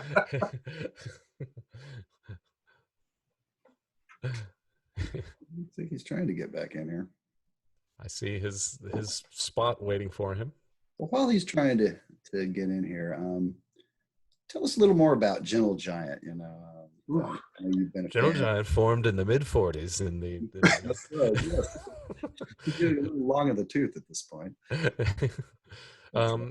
Yeah, I mean, I just Like- love them. I ended up doing a couple of weeks ago. I did a 90-minute interview just about Gentle Giant.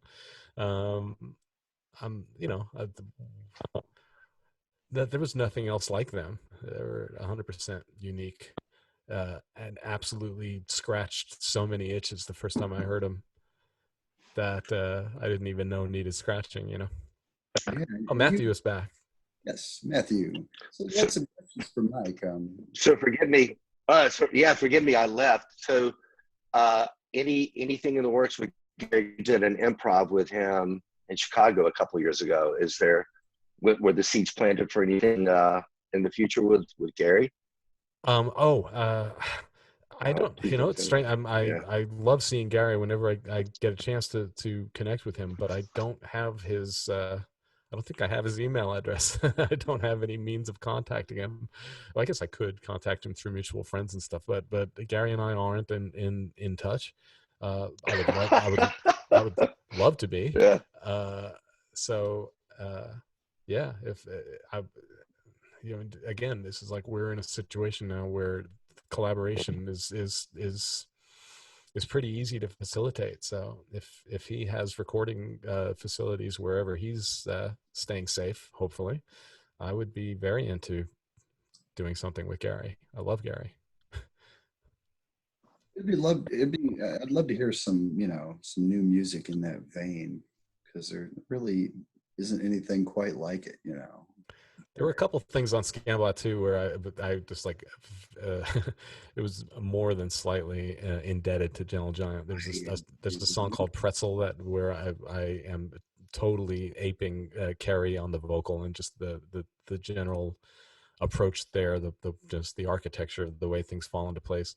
And then there's another one called Buzz, where the way the guitar and the bass and the clavinet all interlock is definitely a Gentle Giant influence thing. Sometimes you just can't resist, Yeah, and they're not quite as well known even now as your typical Yes and Genesis, and I always called it the Big Five.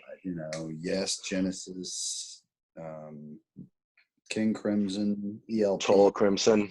Yeah, Tull's kind of a wild card, I mean, I think I always felt like the fifth slot there is a wild card. It could be Tull. Gentle Giant. Come on, there's no comparison. The others had their proggy moments, but Gentle Giant their entire existence was pretty progressive.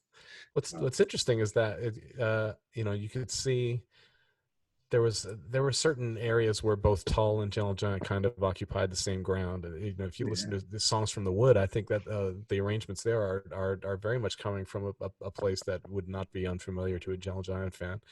And then similarly, as you see how Derek Schulman's stage presence evolved over time, it got difficult to tell the difference between him and Ian Anderson after a certain point with some of the stage mannerisms and everything. Yeah, because I think they toured together for a while, and I think Passion Play is just as much substance to it as Gentle Giant does, and so but I think that the core of the Gentle Giant catalog is just so rich, and so it stands the test of time in a lot better than a lot of other contemporaneous music does, I thought. Agreed. And they had their little kind of late 70s flirtation with other styles and stuff, but there's some nice stuff even on those records. Yeah, I like them all, actually. Yeah, I think they handled the late 70s better than some of their contemporaries did. They weren't like standing on an island with their shirts unbuttoned. Well, they handled it as well as you could, which is, hey, we're not really inspired to keep doing this. Let's stop. That's ultimately the best way to handle that issue. Yeah. So Matthew, what else you got? Gosh, I don't know. I have more like nonsensical questions. I probably have some nonsensical answers. Here's a quick question that came in. Did you ever hear the music? So I first discovered you at Luna Park 1996 opening for Gong. Oh, wow. Okay. You sing at that gig, right? I did that into Frozen Beat. Yeah, that's right. Because we were treated There very you go. badly. That's it. We were treated very badly at Luna Park. So that was the same gig. Yeah. So that was the only time. That was the only time I ever played at you Luna opened Park. for Gong. Okay, I was there. Yeah. I never returned to that venue. It was the first first show. We had just moved from North Carolina to California. It was the first restaurant we ever attended that didn't have prices on the menu, and we were scared shitless. So yeah, I think my stories are somewhat consistent. Yeah. Yeah, I just remember being. I remember actually, just like. I remember Toss screaming at one of the employees of the club out in the parking lot. I'm pretty sure. I think it didn't quite make it to fisticuffs, but it had to do with not being paid and just generally being disrespected. A tale that a lot of musicians can tell. Is everything else in that song true? I can't imagine you wanted to be Billy Corgan's roadie. No, that was the Luna Park line was the only thing in Frozen Beef that referred to personal experience. The rest of it was just trying to put myself in the character of this, this very skinny wannabe model who's, is involved in things that he shouldn't be involved in. There's a surprising connection between Gong and the Allman Brothers, which is Dwayne Allman's ex and daughter. After Dwayne passed away, Donna and Galadriel ended up moving to Morocco, where they actually met up with, became friends with, and toured with Gong. So Galadriel is really good friends with all the members of Gong all throughout her childhood. That's cool. Yeah. I wonder if they ran into Sherman Hemsley at some point. That's right. He had a flying teapot room, didn't he? Yes, he did. I remember that. You can see it on YouTube, the clip of like from the Jeffersons where he's like jamming out with the boombox and playing Gong on there, So cool. So cool. Yeah, he was very aware of his prog rock. I'm surprised he didn't show up at Nearfest. We could have had him in one of the vendor rooms signing 8x10s and stuff. Yeah, that would have been the best then. Yeah, no doubt. I think I had another question or two here. My friend Brad is wondering if Mike ever heard the music that Carrie wrote for the menus on the Gentle Giant DVDs when they released all that stuff. Yeah, I sure did. Yeah, that was delightful. It's just like, I know it's like I had as much fun listening to the menu as I did the show. In a way. Yeah, I definitely spent some time just hanging out, letting the animation play over and over again, making sure I heard the full loop. Exactly. I think they're all on YouTube. So people can just go and give a listen to those. It's like if you ever wonder if he could still write in the Gentle Giant style, the answer is 100% yes. It was reminiscent of the intro music that they used to have on tour, which was always really cool.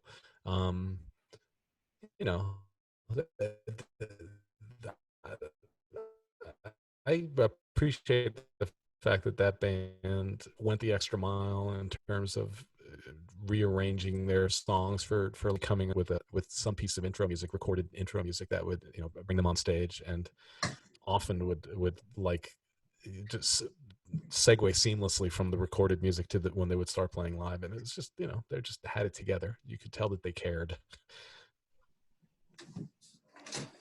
Sean, you're gone. Okay. I'm going to hook up the internet.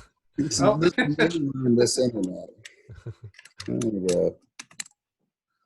Alrighty. Let's see if that fixes things. I'm tired of that weird ring modulator sound. Oh, is that where's that? I It's don't like, I hear don't it. know, it's like when you kind of get half the signal and it's fading, you get this kind of robotic kind of Sure, overtone yeah. going on. Hmm. Yeah. So, hey, that's better. I think Good. You're back. it's a little more legit. Excellent. All right. Let's see what else we got. Someone said Ian Anderson once said he never heard a band that argued with each other more than Gentle Giant. That's funny. I think it's probably just a relentless pursuit of perfection that caused some of those arguments, I imagine. Well, Or you know how it is. You get off stage and you're like, that was pretty good except for that, and that. right. You ever have nights like that? Well, not so much with my own bands, because I leave a lot of space for it's I think of my songs as blueprints. That's the kind of band leader that I am. That I really want something different to happen every night, and so in welcoming that kind of randomness, you're also making peace with the fact that not everything is going to be perfect, quote unquote. But certainly I've been in other bands where things are supposed to be exactly so, and sometimes they're not exactly so, and sometimes people get upset. And certainly with Gentle Giant, those if those arrangements aren't airtight, I'm sure things could get pretty messy up there. Sure. So it's like walking a tightrope. It's like 5 people walking a separate tightrope. Okay, let's see. I got a few more questions.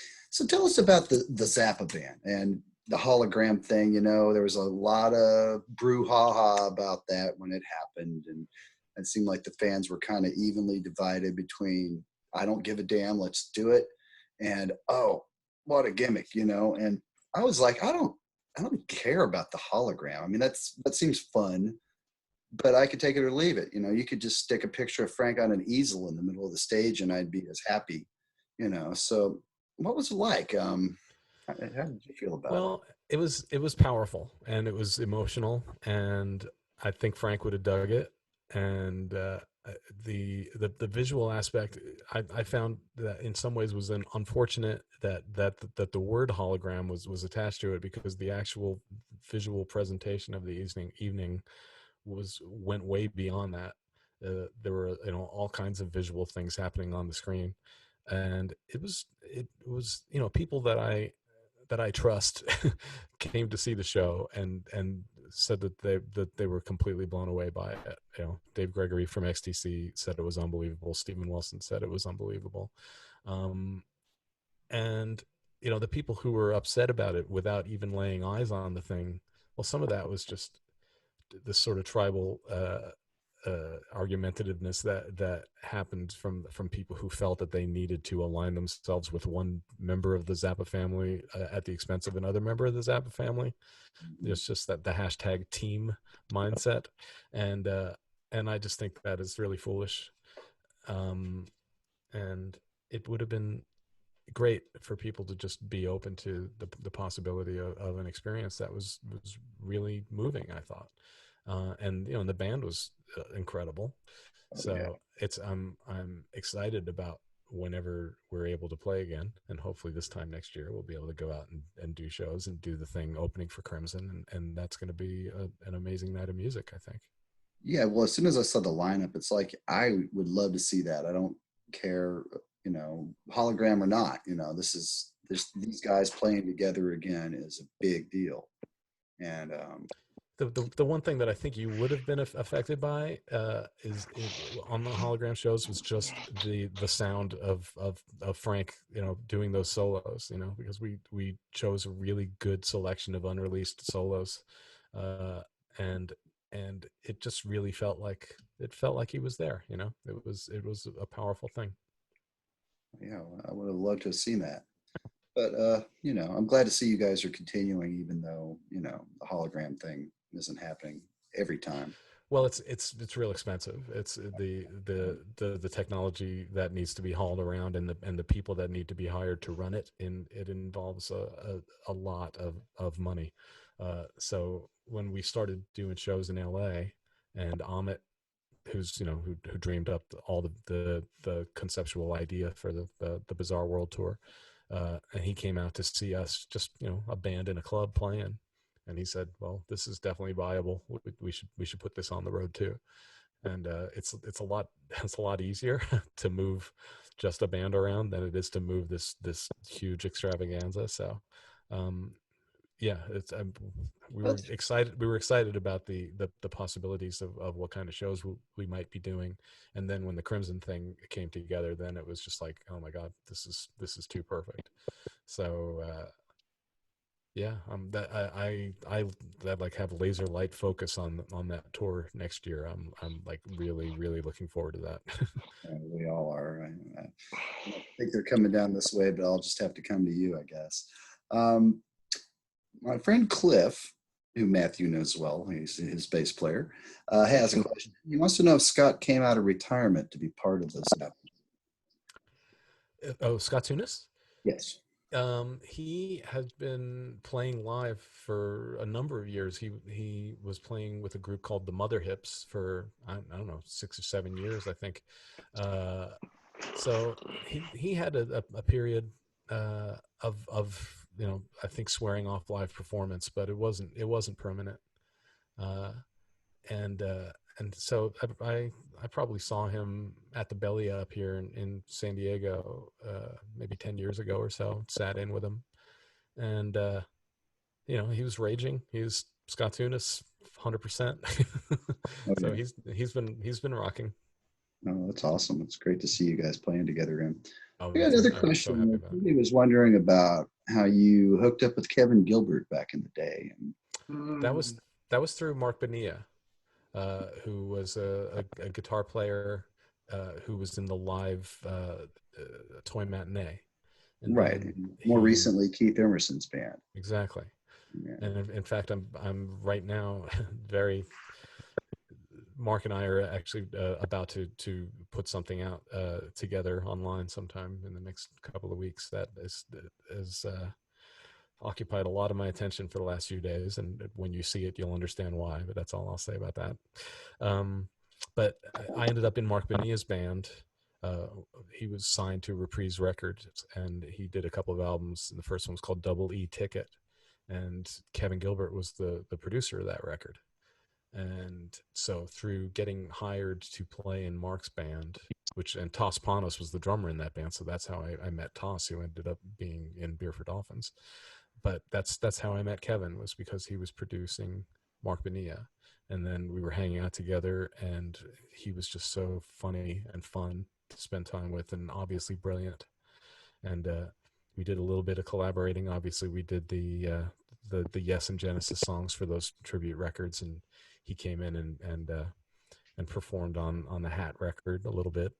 And I was actually planning on asking him to co-produce the Sluggo album with me. That came out in '97, and just before I was planning on asking him was when he passed. And the song "I Was Not Ready for You" from the Dancing record is about Kevin, and that's basically just about not necessarily taking every opportunity that presented itself to do more things with Kevin while when I could have, he reminds me, and I guess it's just because of their age, but I always think of him kind of like Jeff Buckley in a way. Like they both kind of. That's interesting. Buck was too soon and almost had a kind of parallel thing going on. That's very interesting. I do see some parallels there. And they both recorded back in New York City, as it happens. Yeah, I'm always thinking that tune is cursed. So be careful, Matthew.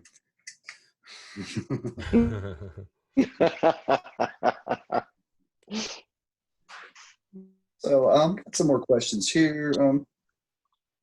So was the first G3 tour, how'd you hook up with Vi? And was the G3 tour the first thing you did with him? That was the first thing I did with him. I did briefly meet him through Frank. He just came in to visit at a Zappa rehearsal for the 1988 tour. He was in rehearsal with David Lee Roth at the time, and just swung into the room in full stage regalia, like a skyscraper era. So it was a striking thing just to have him come in the room. But we didn't really connect too deeply at that point. It was a few years later when we did this tribute to Frank called Zappa's Universe in New York City, and Steve was a special guest for that, and we kind of connected more there, and had just some occasional just contact one another every once in a while, but not too deeply. But then in '96, he just kind of called out of the blue and asked me to join his group, and that was the beginning of, I guess, 5 years playing in Steve's band. It was really fun. Did you play on some of the albums as well, or just the tours? Yeah, I'm on the Fire Garden. No, I'm not on Fire Garden because that was I joined to tour that album. Ultrazone? I was on Ultrazone. I was on Alive in an Ultra World. And then a number of tracks on different releases that he's put out over the years, different things. And then, of course, I did that piano record, right? The solo piano album of Steve's songs, which Steve chose all those tunes, but then let me totally have my head in terms of the arrangements, which was really nice. Yeah, well, that was a really cool record. Yeah, definitely. What do you remember most about his music? Did it seem like it was more Zappa-esque than anything else? And Steve's music? Yeah. I remember, what I mainly remember is that was the first band I was ever in where it was really incumbent upon me to figure out somebody's style and get as close to it as I possibly could, because like when I was playing Frank's music, it's just about the songs, learning the songs and executing them as well as I could. With Steve, it was often about playing stuff, like a song like the Attitude song where we're playing things in unison or in harmony or an octave apart. And in at those moments, it's not just about knowing the notes. It's about knowing exactly how he articulates it, exactly how far he bends and how fast he bends it, and and when to hit the wall and come back down again. So a lot of time spent in rehearsal or just with the two of us, with him just like over and over and over showing me exactly what he was doing, and then me having to like figure it out and basically just be Vi 2.0, playing that stuff as much like him as I could. So part of it was just the mind meld thing, just try to get into somebody else's brain and experience the music through their head. And then the other thing was just mind over matter, because his fingers are much longer than mine, and as a result it's a lot easier for him to execute some of these impossible things. So I had to just like refuse to fail, basically, and it's just throwing my hand around the fretboard trying to hit the stuff, and that's the kind of experience where you realize that you're capable of doing things. Because I remember periods when I was just sitting at home learning Vi's stuff, and I'm just like, I can't do it. I can't play this. It's like I'm not capable of executing this, and then you just keep going and going and going, and then in this way it's similar to Frank. Things that just feel like they're absolutely impossible become possible. You just have to trust yourself and not stop. You just got to put in the time, and sometimes it's endless, but the results show that's the gig. I mean, I watched that particular portion of that DVD more than anything else. I mean, I love Joe's set, and Eric Johnson's played some really beautiful stuff too. I love the jazzy inflection to a lot of his stuff. It's wonderful. Oh, he's beautiful. But the Vi, though, when you guys did the Attitude song, I mean, it was just like every grunt and squiggle and pinch harmonic, everything, in unison, or harmony, depending on the part. And did you use the Jim because you needed a Floyd that you could pull up and down on? I noticed that you pretty much played your green guitar, the Fender, for everything but that song. At least it looks that way on the video. I use the Gem for other things on that tour, and in all the tours with Steve. Yeah, it's certain songs are written for specific guitars, and if you try to apply it to another instrument, you're just kind of like you're adding to your struggle. And with a song like that, there's enough struggle without making it even harder on yourself. So that's understandable. How about Joe's music? I imagine that was a totally different ball of wax to learn that and approach it from a different angle. Yeah, I mean, whereas with Steve is like very, very detail focused, and his agenda is like is up in the cosmos, right? He has very sort of like spiritual aims with his music, and as a result of that, if things don't line up exactly the way they're supposed to, it hurts him to his soul, because it's supposed to be a transcendent experience. Right. Joe wants to get out there and rock out, and he wants to see people in the audience having a good time, and he just wants it to be a fun experience, and he's not into things being too fussy. Basically that's the way he put it.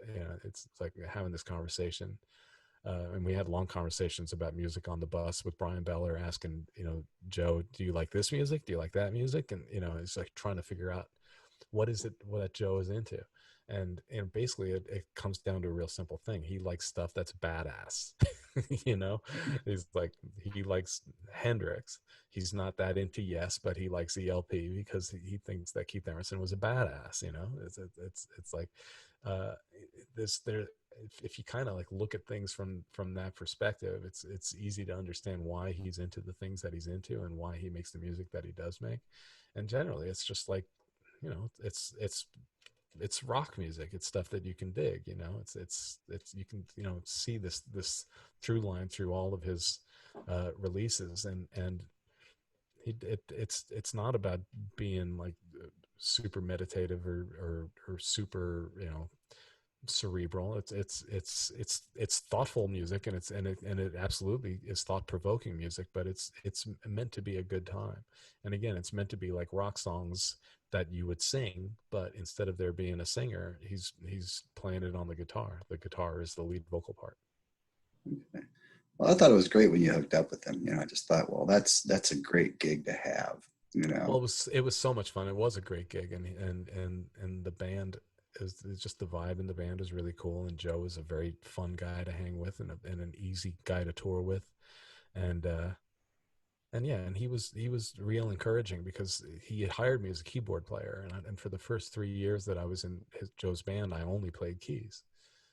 And the reason why he hired me is because I was a guitar player who played keys, and he was thinking about keyboard players, and realized that he liked the idea of a guy who totally understands the guitar player mindset and knows how to stay out of a guitar player's way while playing keyboards. A lot of keyboardists will attempt to, throw every imaginable partial into their chord voicings and end up like eating up all the space where a guitar wants to live. And sometimes there's nothing that a keyboard player can do to support a guitarist that's more powerful than an open fifth. There you go. There's your zone. You can play around all you want in there. So it was just like Joe understanding that I came from a place where I could understand him. But after 3 years, he said, it'd be kind of cool if you played some guitar. Maybe you pick up a guitar for 3 tunes on the set or something. And then we got into rehearsal, and he just kept throwing more songs at me, to the point where, 13, 14 songs that I was playing guitar. So that was like more than half the night. And then he was like, well, we should just jam out. We should do some improvising. And then we started getting into the trading solos. And then that became a nightmare for the people in the entourage, like, that wanted the shows to end at a certain time, because we would just keep going. And it was always Joe that would be in charge of when a little soloing spot was over, and I would always expect him to like stop a little improv section sooner than he did, but he just was enjoying it so much, and that he just wants to have a good time. Oh yeah, well, I'd love seeing you guys trade. I think I was on Ice 9. I think that was one of the ones where you guys kind of stretched it out. And Yeah. are there any particular tunes come to mind that were some of your favorites to play with him? With Satriani, Yeah. there's a piece called Unstoppable Momentum, and I actually just played piano on that one, but it's just like one of these. It's in 5, which is a little bit unusual for Joe, but it's just one of these songs where all the pieces just fit. It it was just satisfying every time we hit that one. It was it was from an album we did. That was the title song from an album we did called Unstoppable Momentum, and that must be the one that sticks with me because that's the first one that came to mind when you asked me that question. Okay, It's just like that was one I always looked forward to. And he's done another album, or a couple of them since he worked with you, right? I know he did one where Glenn Hughes played bass. Yeah, that was called What Happened Next, and I wasn't on that album, but I was on the tour promoting that album. And actually, the song What Happened Next is one of the ones that we would do some trading on. And I was playing the Strandberg guitar on that, which I had just recently acquired, and that was a beautiful instrument. And it was very sort of, it's kind of not really a ballad, but again, sort of an atmospheric, thoughtful song. And then when it got to the end of it, the dynamics would come way down, and that would be when we would start trading these really delicate solos back and forth. So it wasn't like the Raging Ice 9 thing. It was much more where every note has a big impact, and you could hear it ringing throughout the hall and stuff. And so it's just like really, trying to play in a very sensitive way, but just at the same time, it's improvisational and reacting to whatever he's just played. And those were some beautiful moments. I really enjoyed that. And then he's just put out a new album called Shapeshifting, which he was supposed to be on the road supporting right now. But of course, like all of us, he's not. Was Brian on that one? Brian's not on the album, but he's scheduled to be on the tour. Okay. Which I wasn't doing the tour because I was supposed to be, busy with Devin and the Zappa band right now. But right now we're all just twiddling our toes. So are you the one who suggested Marco to tour with him? Was it your connection that made that happen? Mm-hmm. Well, and Beller. I've gotten Brian a lot of work. I got Brian in the Death Clock. I got Brian in the Satriani. It's like, yeah. Well, he always kills it. So that's yeah, it's not like he's not the right man for the job, man. He definitely is. Yeah. Yeah. Well, that was great. You guys. Speaking of Brian, real quick, how great is Tales from the Flood?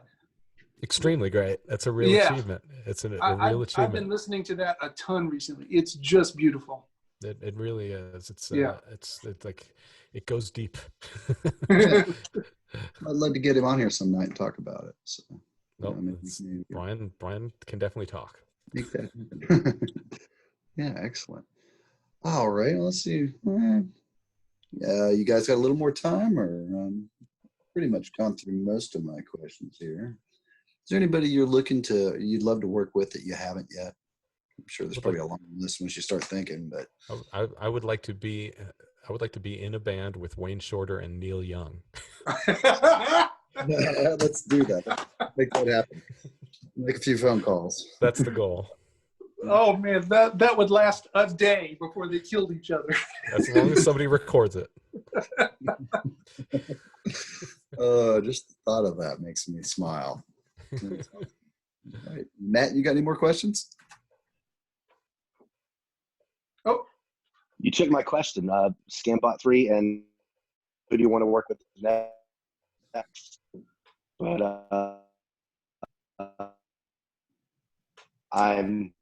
it sounds media, or you said Bandcamp or some other means. I only heard some of that. I'm afraid that you're in the Darth Vader land with the modulator. Yeah. You already took my Scambot 3 and who do you want to work with? But I'm eager to know, is there more detail on how you might release your next new material, maybe through some conventional means? It sounds like Bandcamp or some other media. There is a conventional thing that is in the works, and then I don't know when that's going to happen, and so I'm loath to get too deep into the details, but that is on the way. And then there's another project with a band called Back to the Garden that I'm writing and recording for, that I envision that as being a vinyl thing. But as far as the majority of the new music that I am going to be creating from this moment forward, initially I see that as being made available through Bandcamp, and then quite likely that material will occasionally be gathered and you know, that some things might end up getting released on CD that I get created through that medium, but a lot of it is going to be determined by how many people pay attention to what I'm doing, because a lot of those determinations are financial.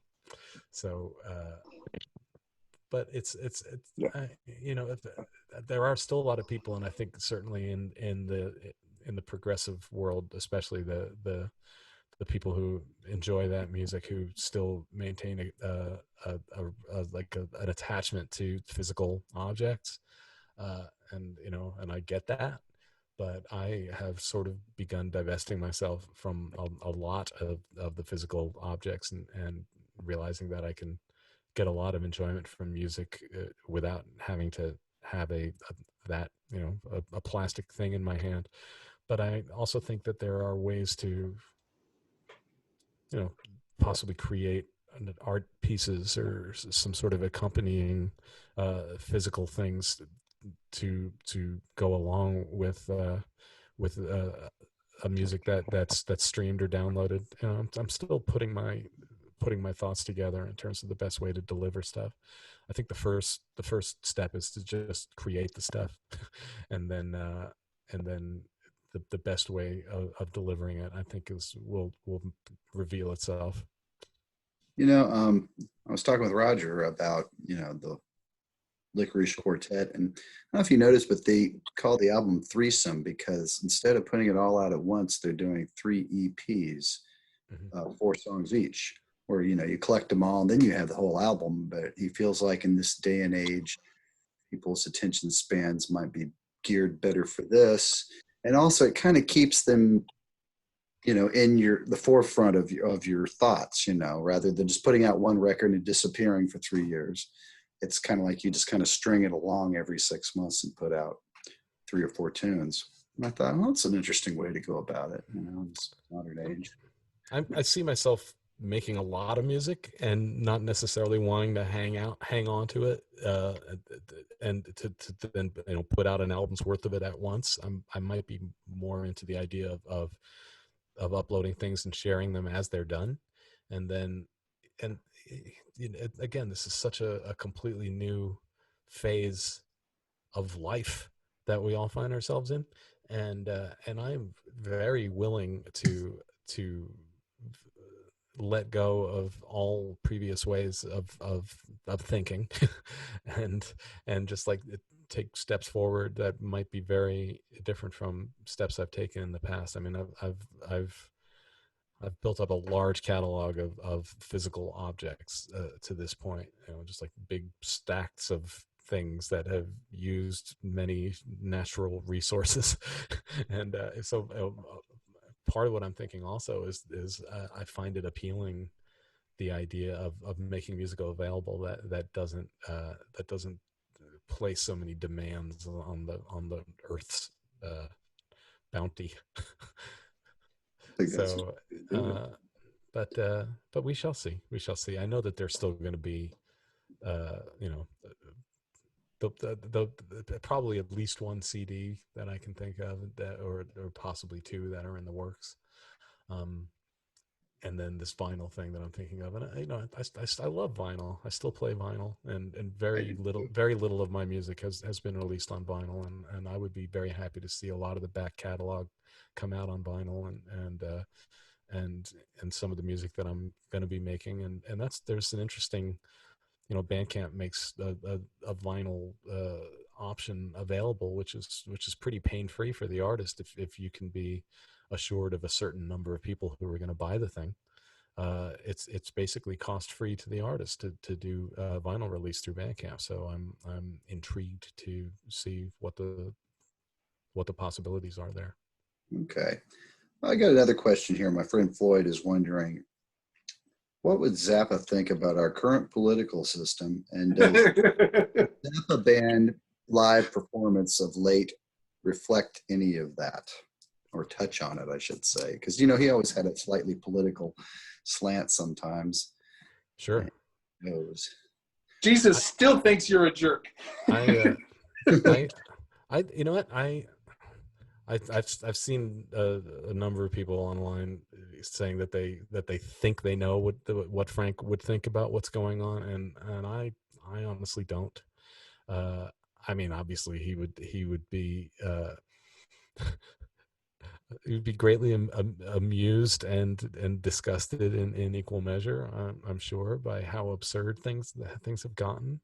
But I have a feeling that he might have a surprising take on certain aspects of what's happening. You know, I never got the feeling he was one that would relish saying "I told you so," but boy, you know, some of the things he predicted in the '80s have really fallen into place.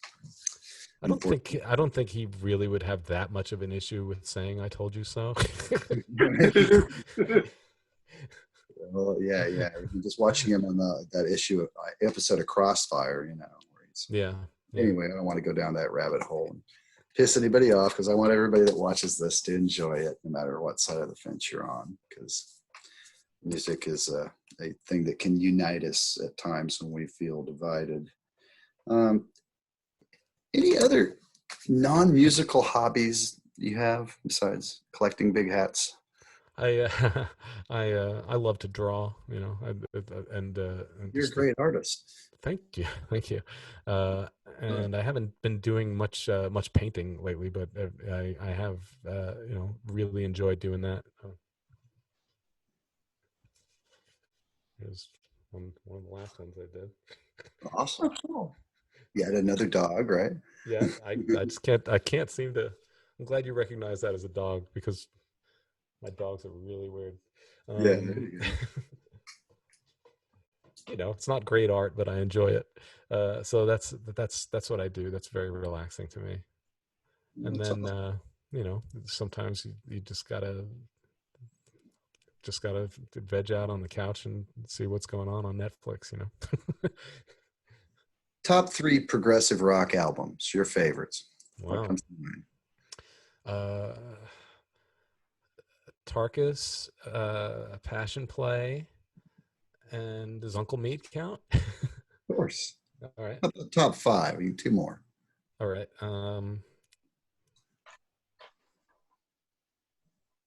Relayer. Ooh. Say that. And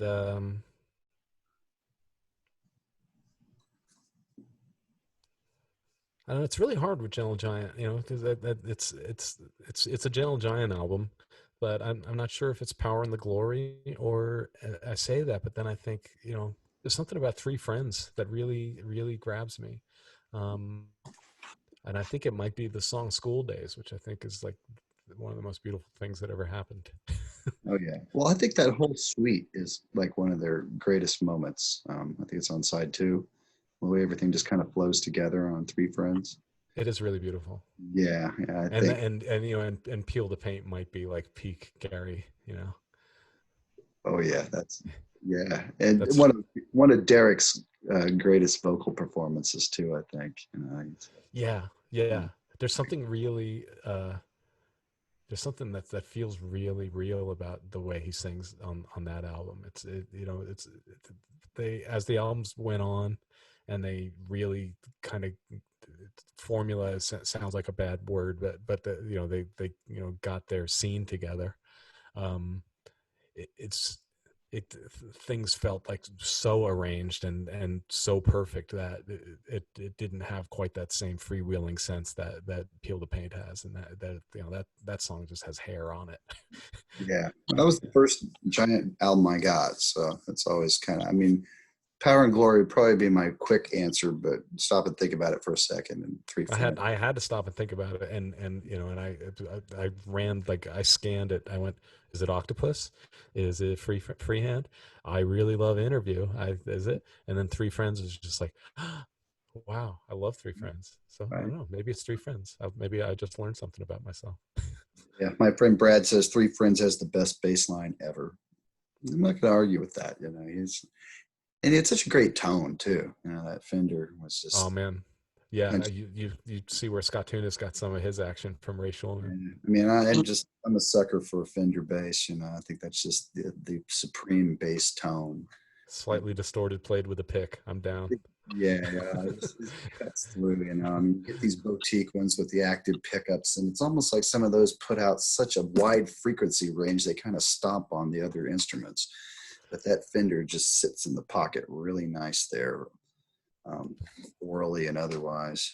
But then I see that Paul Myers Todd Rundgren book up there, and I think if we were doing a top 6, I might have to put the first Utopia record in there. Let's talk about Todd before you go, because I love Todd so much, and I know you do too. I've seen you a number of his tunes over the years, and we're working on a thing. That's right, you are, man. Tell us more.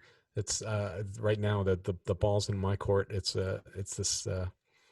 this project that is basically, it was a theatrical project. It's not being conceived as an album. It's a night at the theater, basically, and the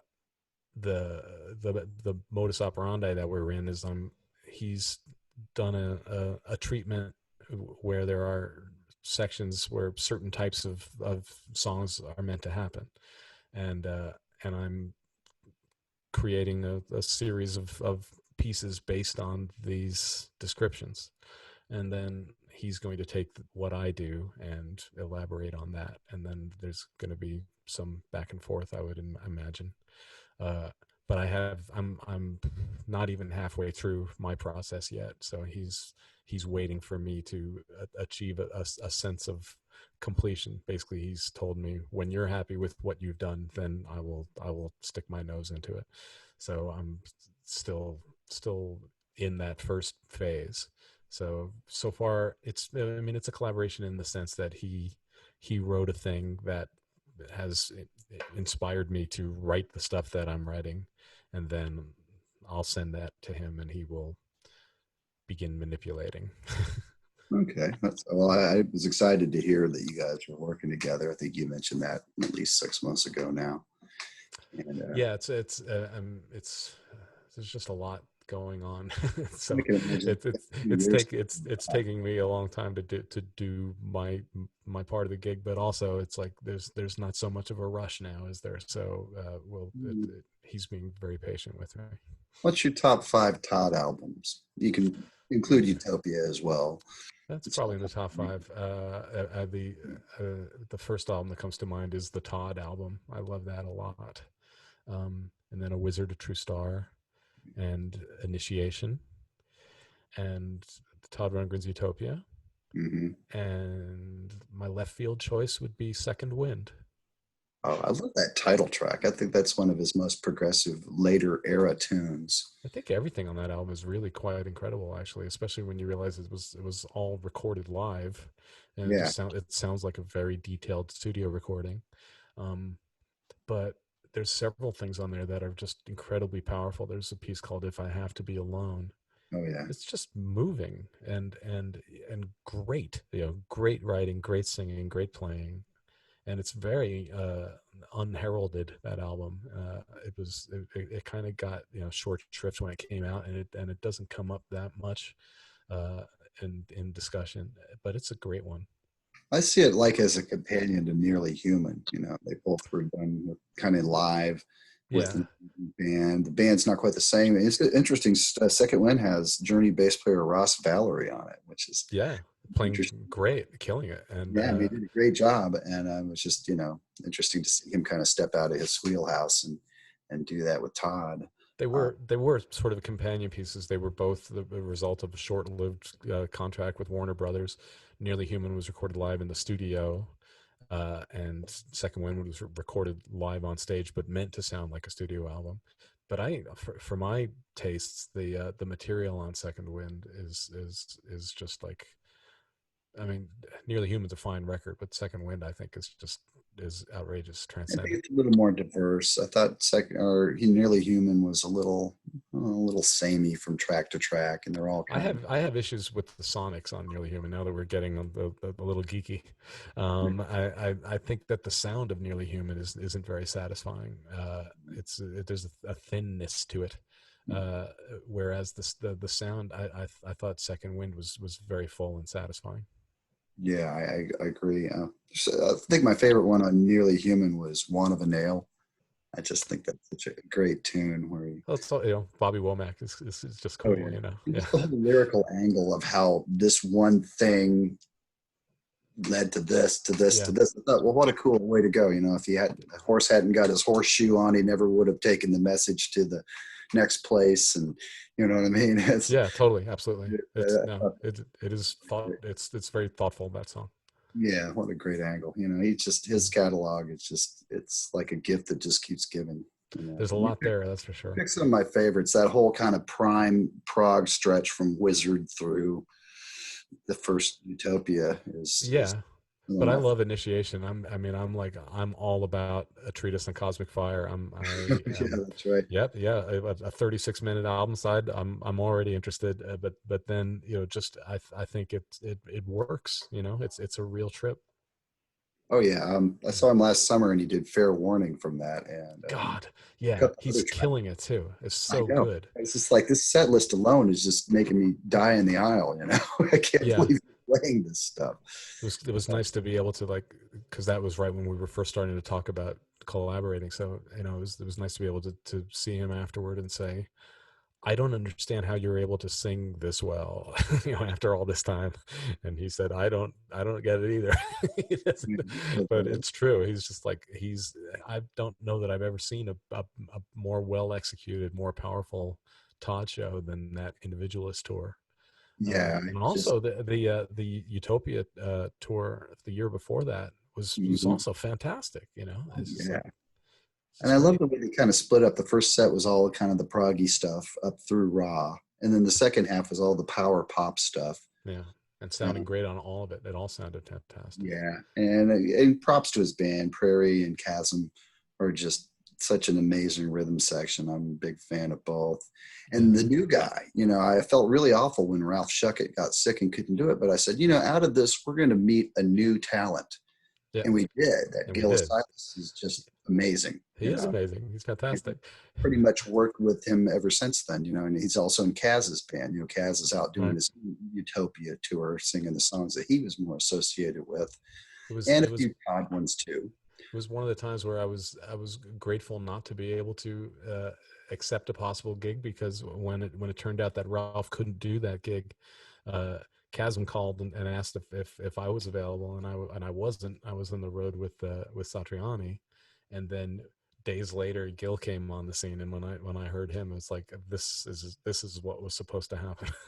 Right, and his attention to detail when it came to nailing all those sounds Roger had was impeccable. It was just exactly. You to do that gig properly, you need to have a tech angle that I don't possess. And I just can't imagine anybody more well qualified than Gil for that gig. It was just, and he learned the whole thing in like 2 weeks. It was just sick. Sick.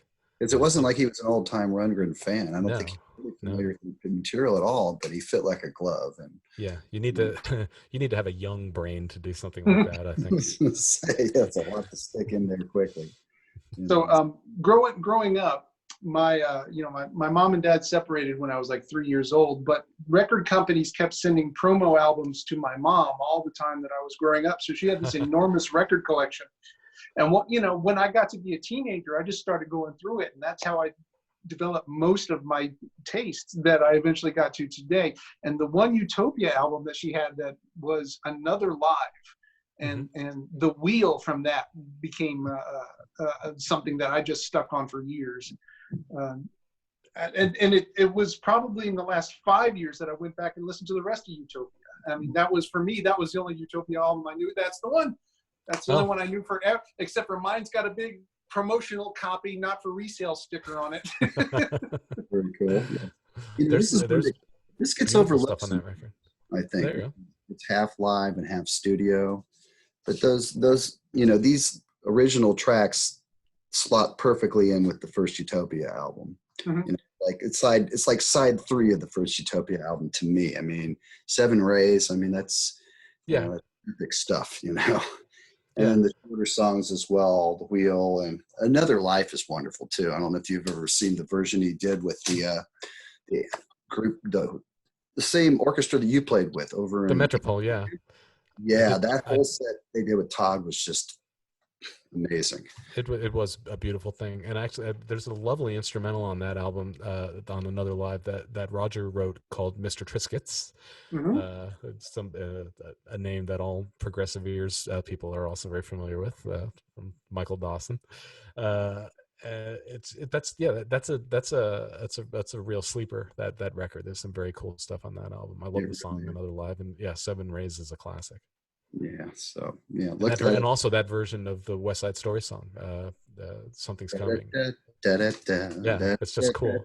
Yeah, exactly. It's great. See, you got to do that. It's one of those kind of songs that just makes you go da da da da da. Yeah, love it. And he did that last on the Utopia tour. He basically played a big chunk of that. Actually, it's great.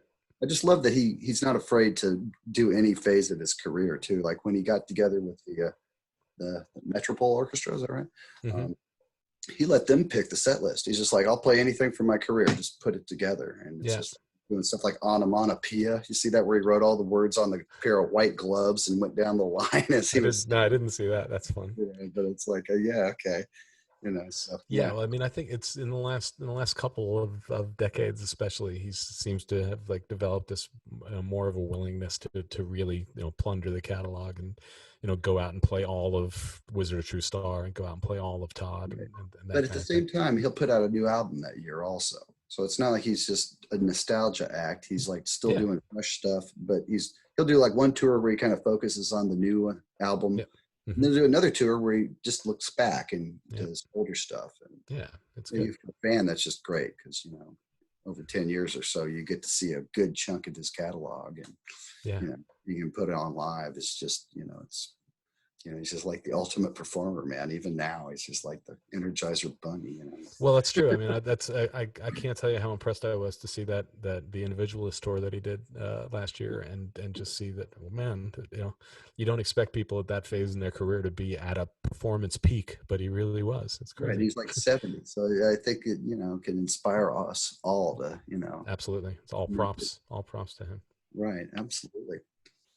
Well, I guess we better wrap it up for tonight. But Mike, it's been a real pleasure to sit down. This has definitely been a prog rock interview. This is definitely long form. Everything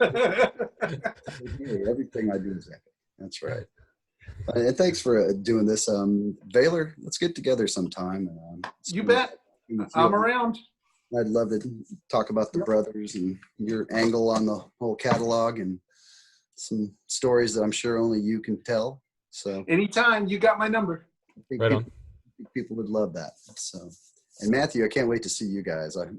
Every time you guys come to town, it's always a treat. And that Genesis music is just so majestic and awe-inspiring in a live setting, and it doesn't need, people tribute band, whatever. It's like, I don't really care who's playing it as long as it's really played with love and attention to detail. And you guys do. And it's just, and when you break into stuff like Ripples, it's just like goosebumps, or some of those tunes from way back. It's beautiful stuff. So thank you for doing that. Look forward to seeing y'all do that again sometime soon. Good luck. Right. Well, I guess we're going to wrap it up, but I thoroughly enjoyed this, and thanks for being part of my new series. I've been getting people to talk about music for 20 years online. I figure this isn't much of a stretch.